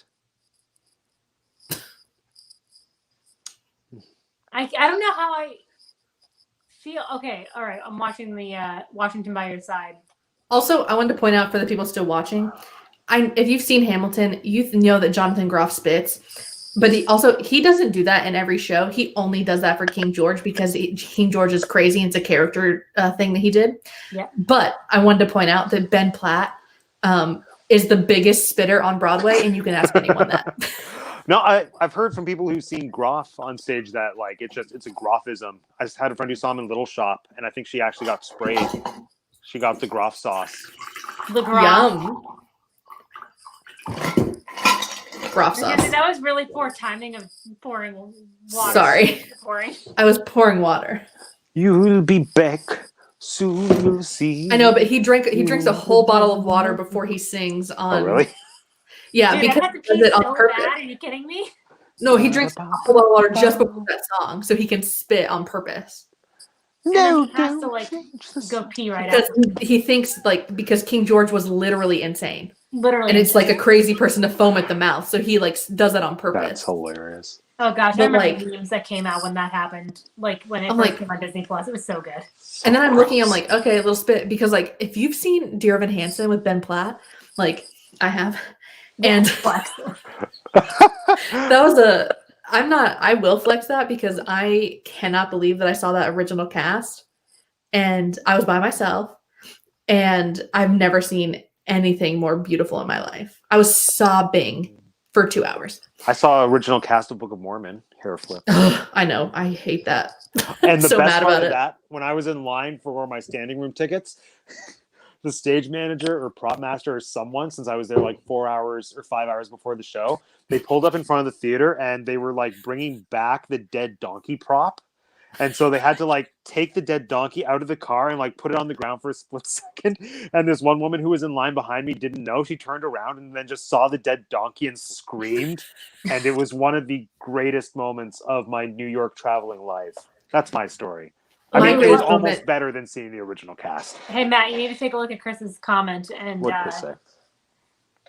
and tell me why I don't know who those people are. they're the old men. Oh, Ooh, who should they be?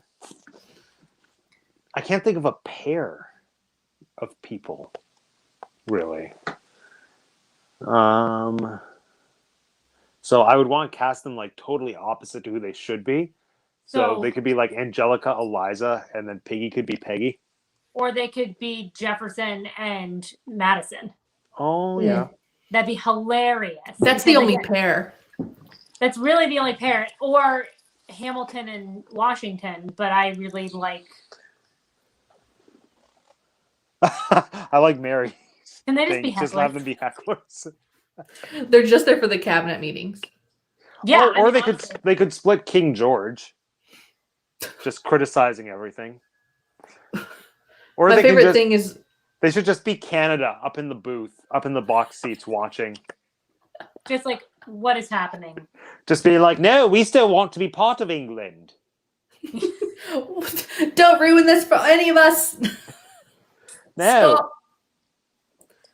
But See, that would be in French. I want a Canadian version. No, I don't think we spoke. Well, some of them spoke French. The French Canadians, the French Canada. Your side.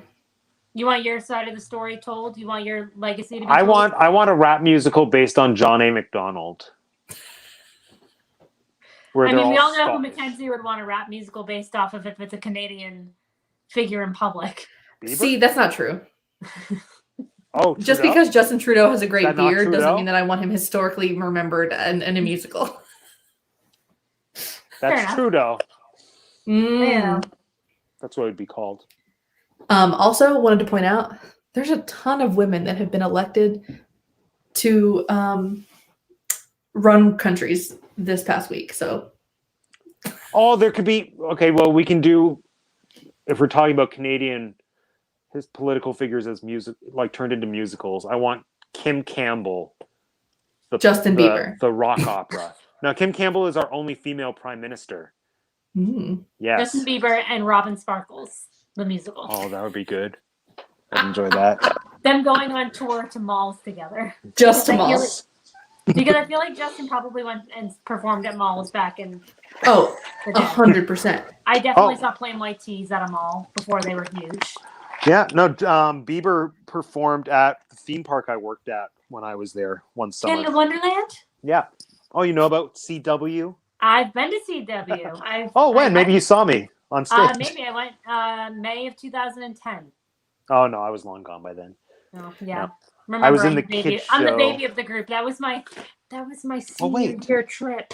2010. Of what year? 2009. 2010. Oh, 2009. I was in the show in 2009, and then that was the year that Bieber was like one of the headlining performers. And then they told me I had to call someone to like get information about my schedule, like call a stage manager, and then he didn't have time for me because he was dealing with Justin Bieber. That's my brush with fame. There you go. Yes, Mary, we can all go to the mall.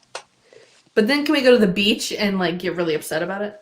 And then can we also have a kids show where we sing about how two beavers are better than one? Yes. So twice the fun. Mary, I'm not young.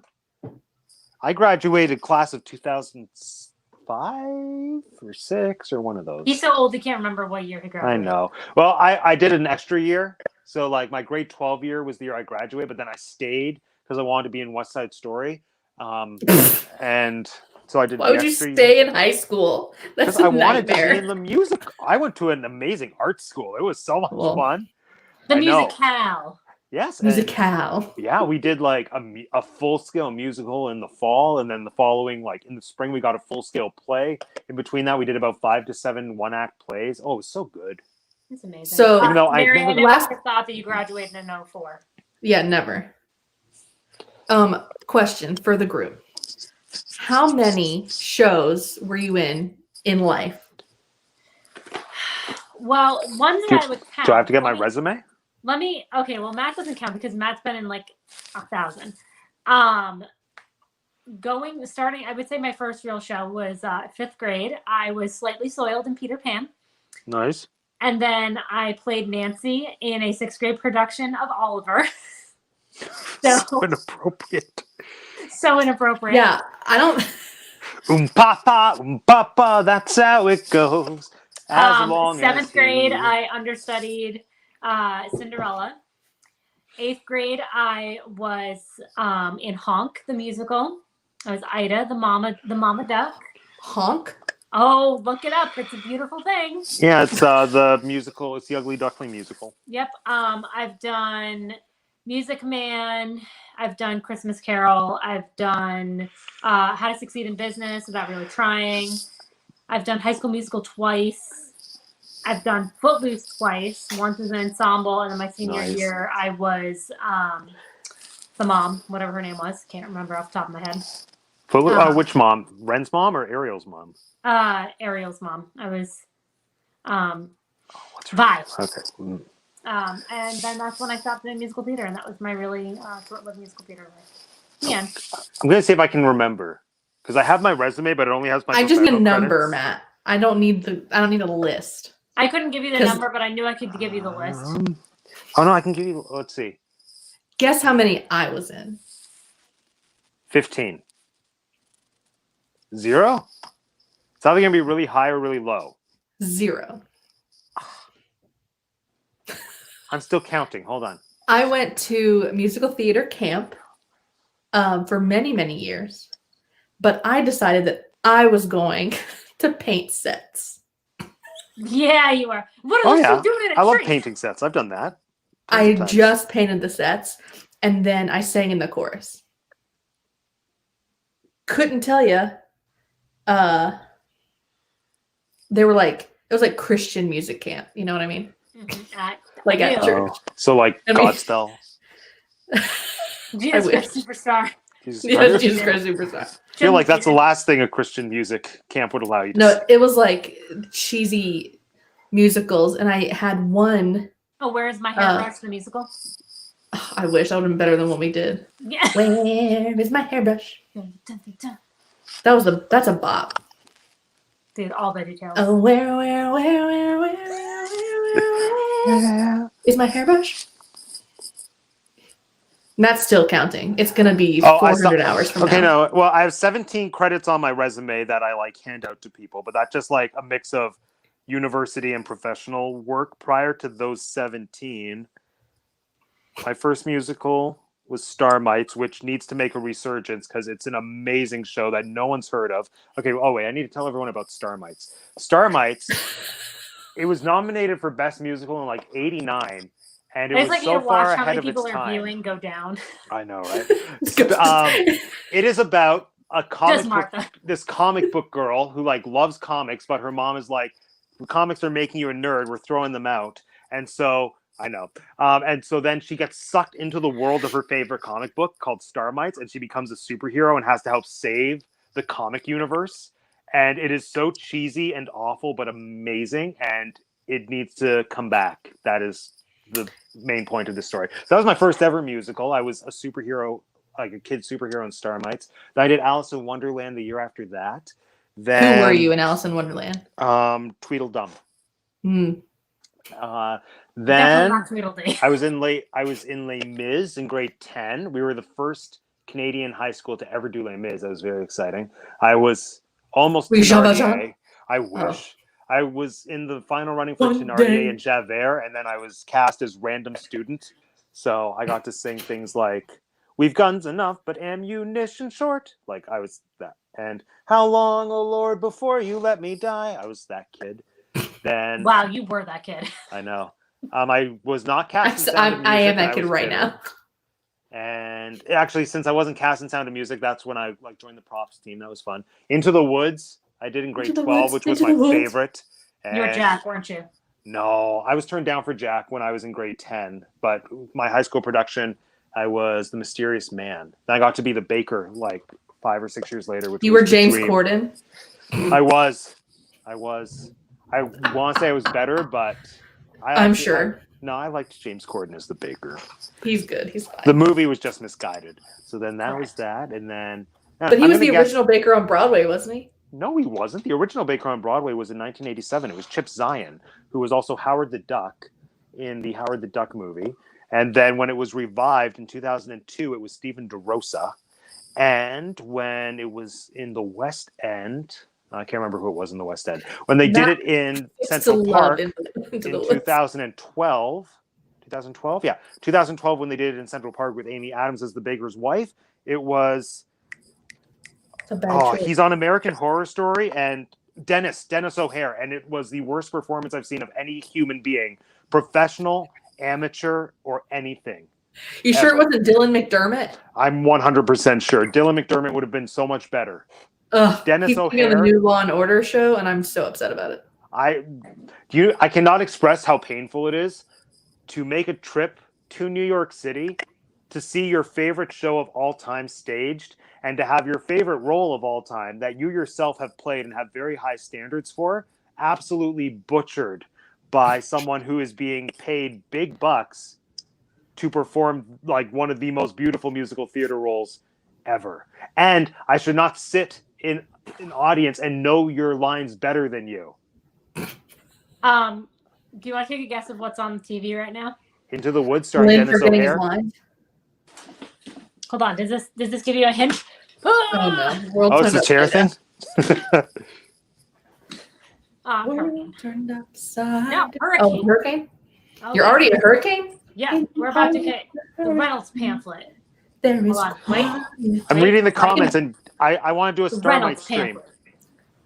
Also, I would like to do a Greatest Showman stream Yep. Oh, because Matt and I think have the same thoughts about it. do you hate it too? I hate it. Oh, Love okay, the I'll be music, on that not a stream. fan of the movie. I am so.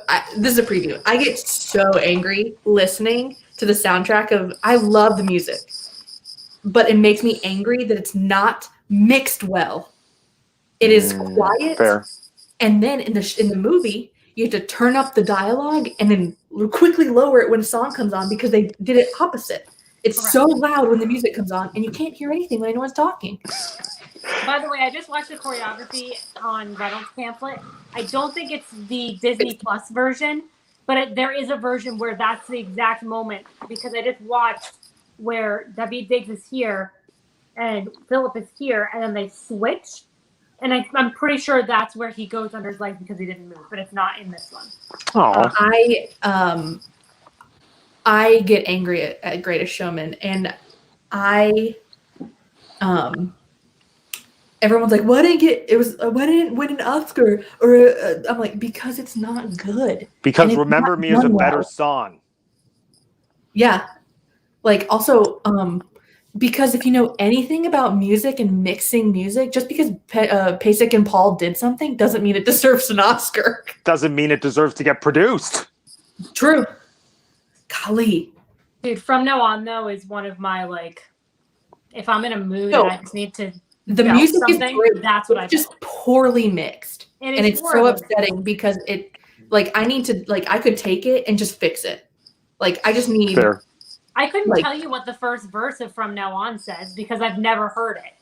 right. Because, like, And then it goes, and then, like, from 2.5 minutes in, you can start hearing it.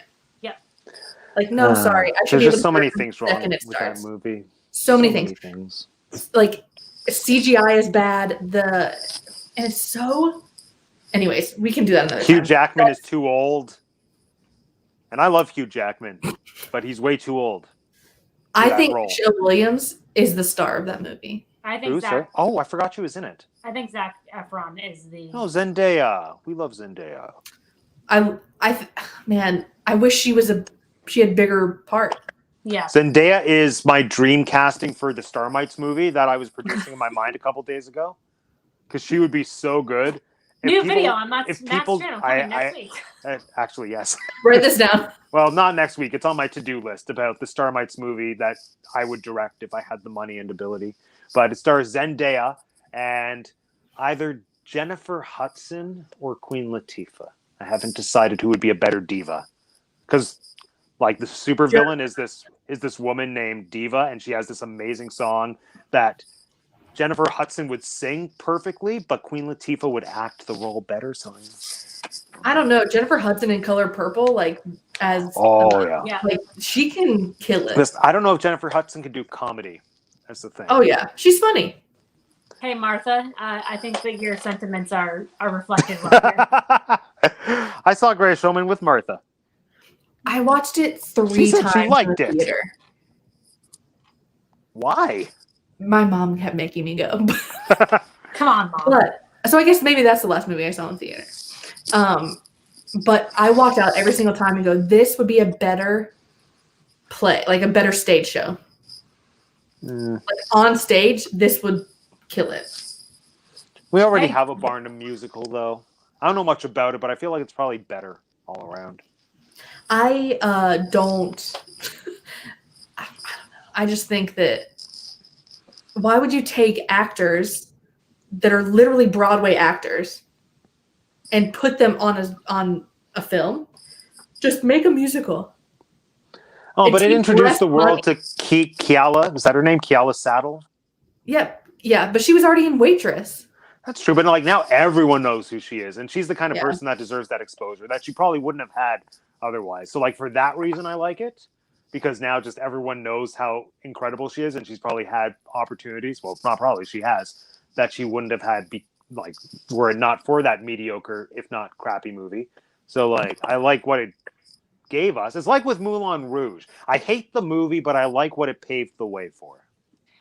I feel with the music in Greatest Showman, you could take those songs out and put them and rewrite a brand new musical around those songs, and it'd be fine. It's because there's nothing in it that like I don't want to say it doesn't drive the story because it does kind of drive It's the not story, specific. but it's not. The It's story's not, not very good. yeah, the only song that is somewhat storytelling is the To the Other Side bar song. Every other song doesn't have enough detail in it to say, hey, this is about The Greatest Showman. Right. Which So that there you go, write a new musical around But Greatest also, Showman music. Deal. The the better song- showman. the better Greatest Showman. No, I want to do The Greatest Snowman. So Josh Gad plays Yep. Barnum. It's Olaf doing all of that stuff.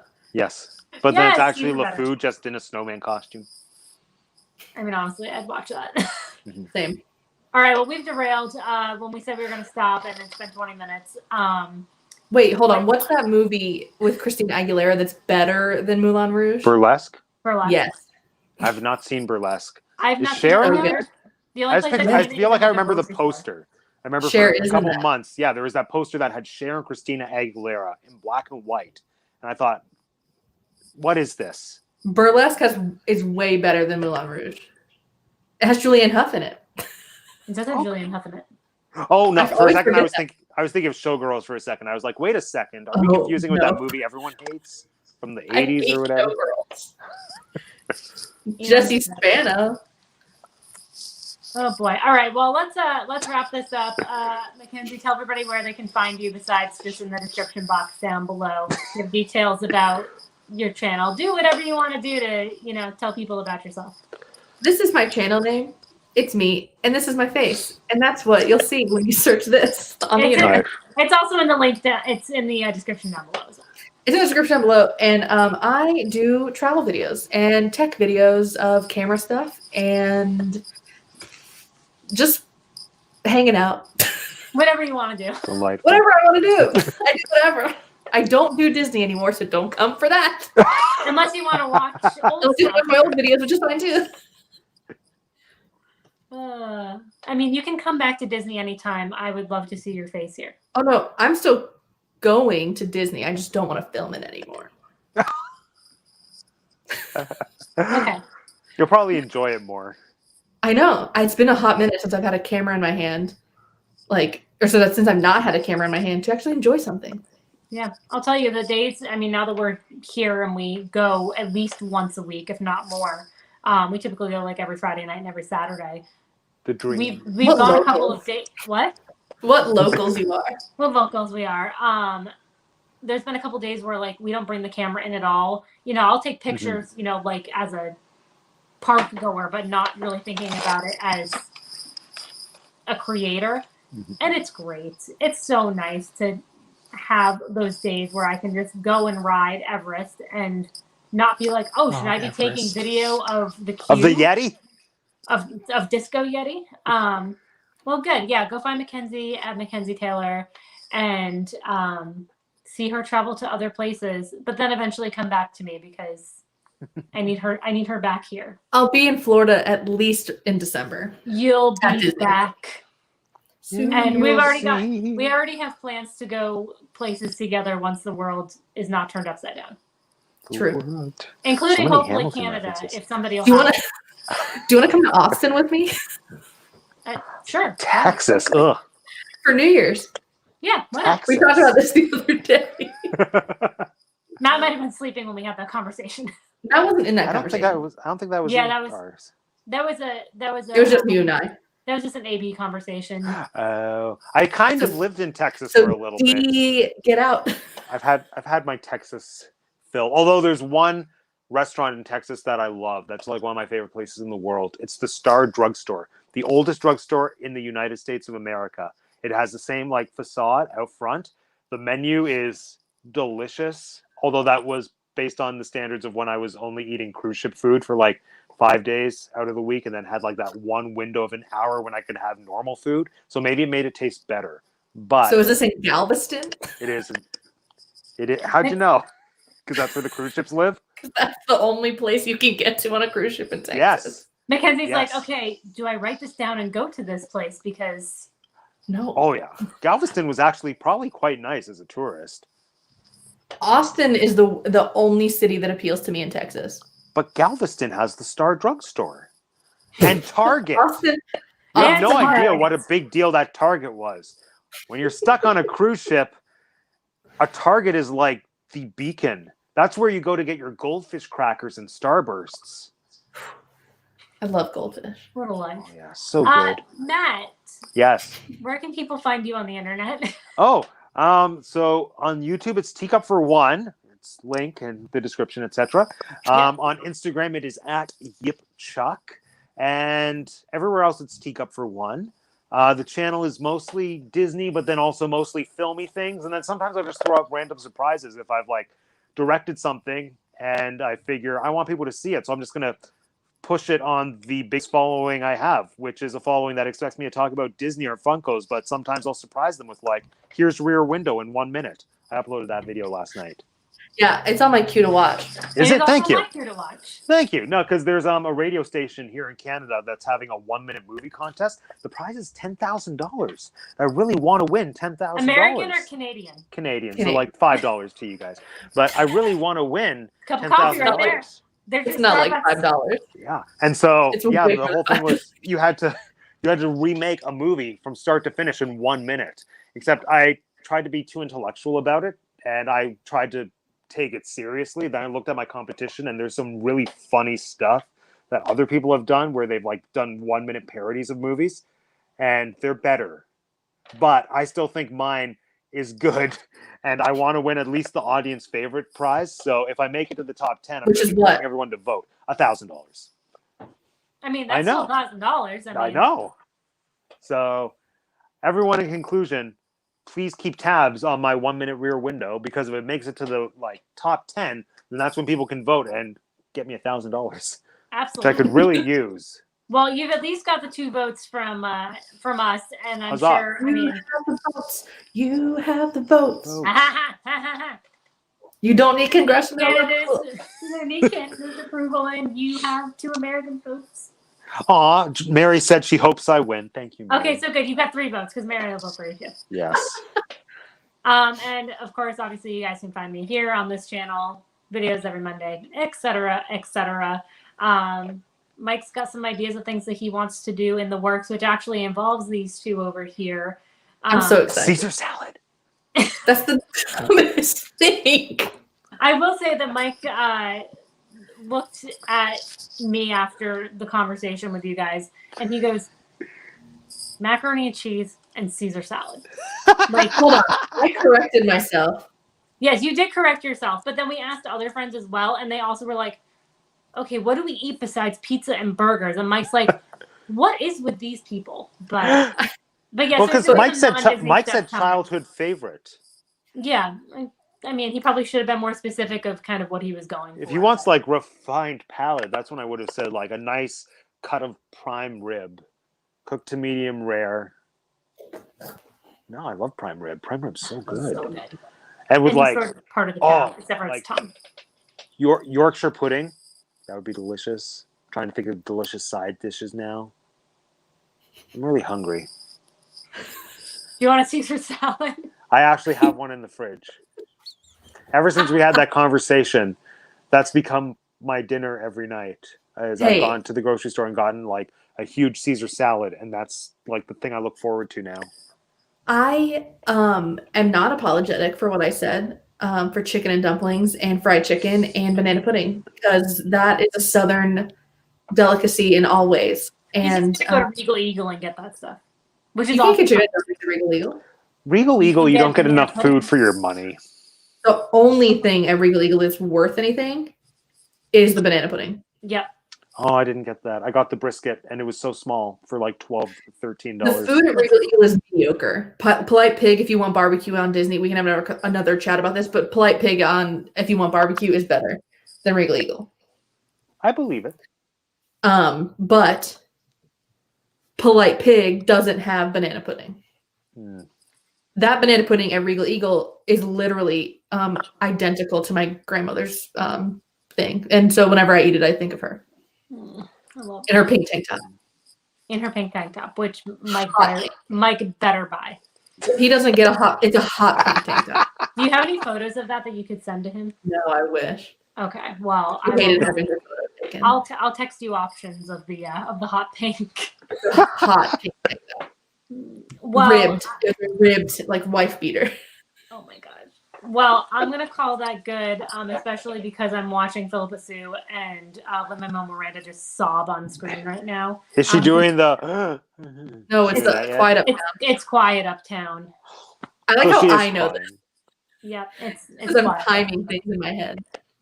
So good. And then we get into again some of my favorite music. But thank you guys so much for watching. Again, make sure that you are subscribing to Mackenzie and Matt's channel if you aren't already. I would love it if you would like this video, and if you're watching, if for some reason you aren't watching this live and you have decided to watch 2 hours of us talk, let me know, because you are a fantastic person and clearly have nothing to do in your life than to watch 2 hours. They must be Hamil fans. They must be Hamil fans, 100%. So next live stream with the three of us is going to be on Matt's channel. Not sure exactly what we're going to talk about yet.